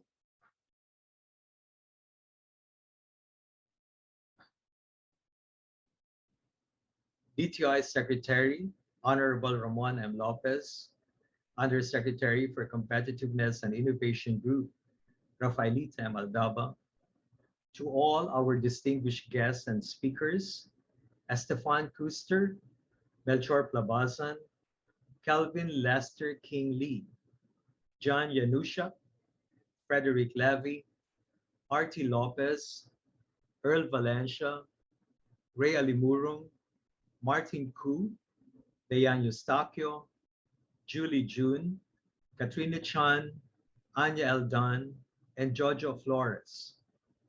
To all our startups and startup enablers, ladies and gentlemen, and friends, good afternoon.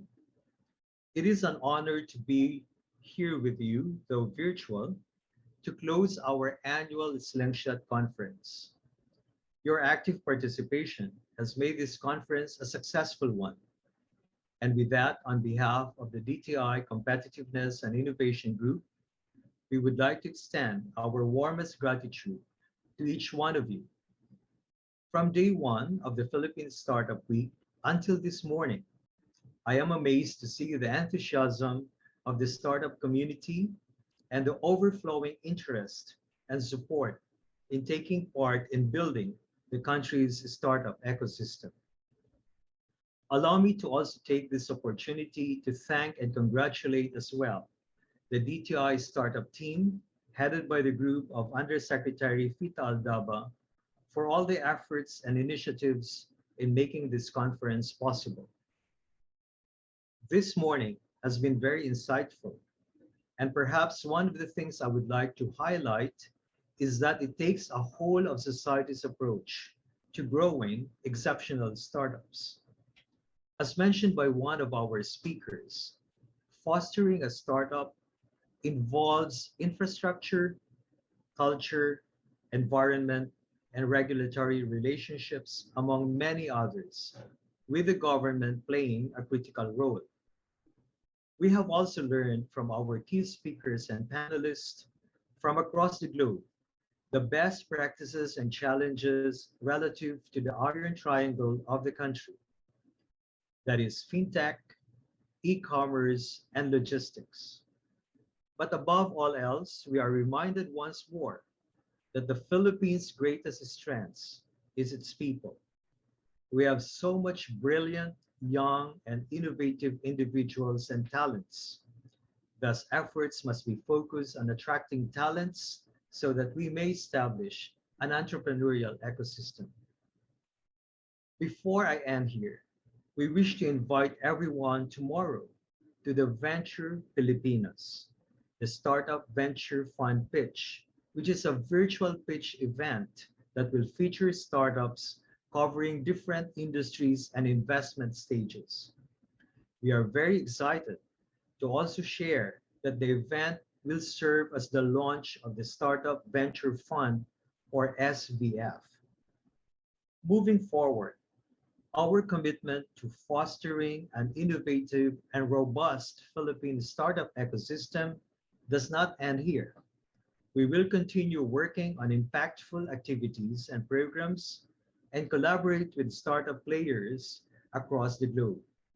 Again, allow me to thank you all and look forward to having impactful and meaningful engagements with all of you in the near future. Thank you very much. Mabuhay ang Pilipinas. Thank you so much, Asik Juanillo, for a very perceptive remark. And as mentioned, we still have a bunch of community events lined up this afternoon and tomorrow, so we hope to see you there. Startups and MSMEs will be linked and matched later through our business matching activity. And don't forget, Venture Pilipinas Startup Venture Fund pitch event and launch of the Philippine Startup Venture Fund is happening tomorrow on the last day of Philippine Startup Week. I am Michael Valera, and again, thank you so much to our guests, speakers, panelists, and of course, you, our viewers, for joining Slingshot Conference, DTI Startup and Innovation Summit.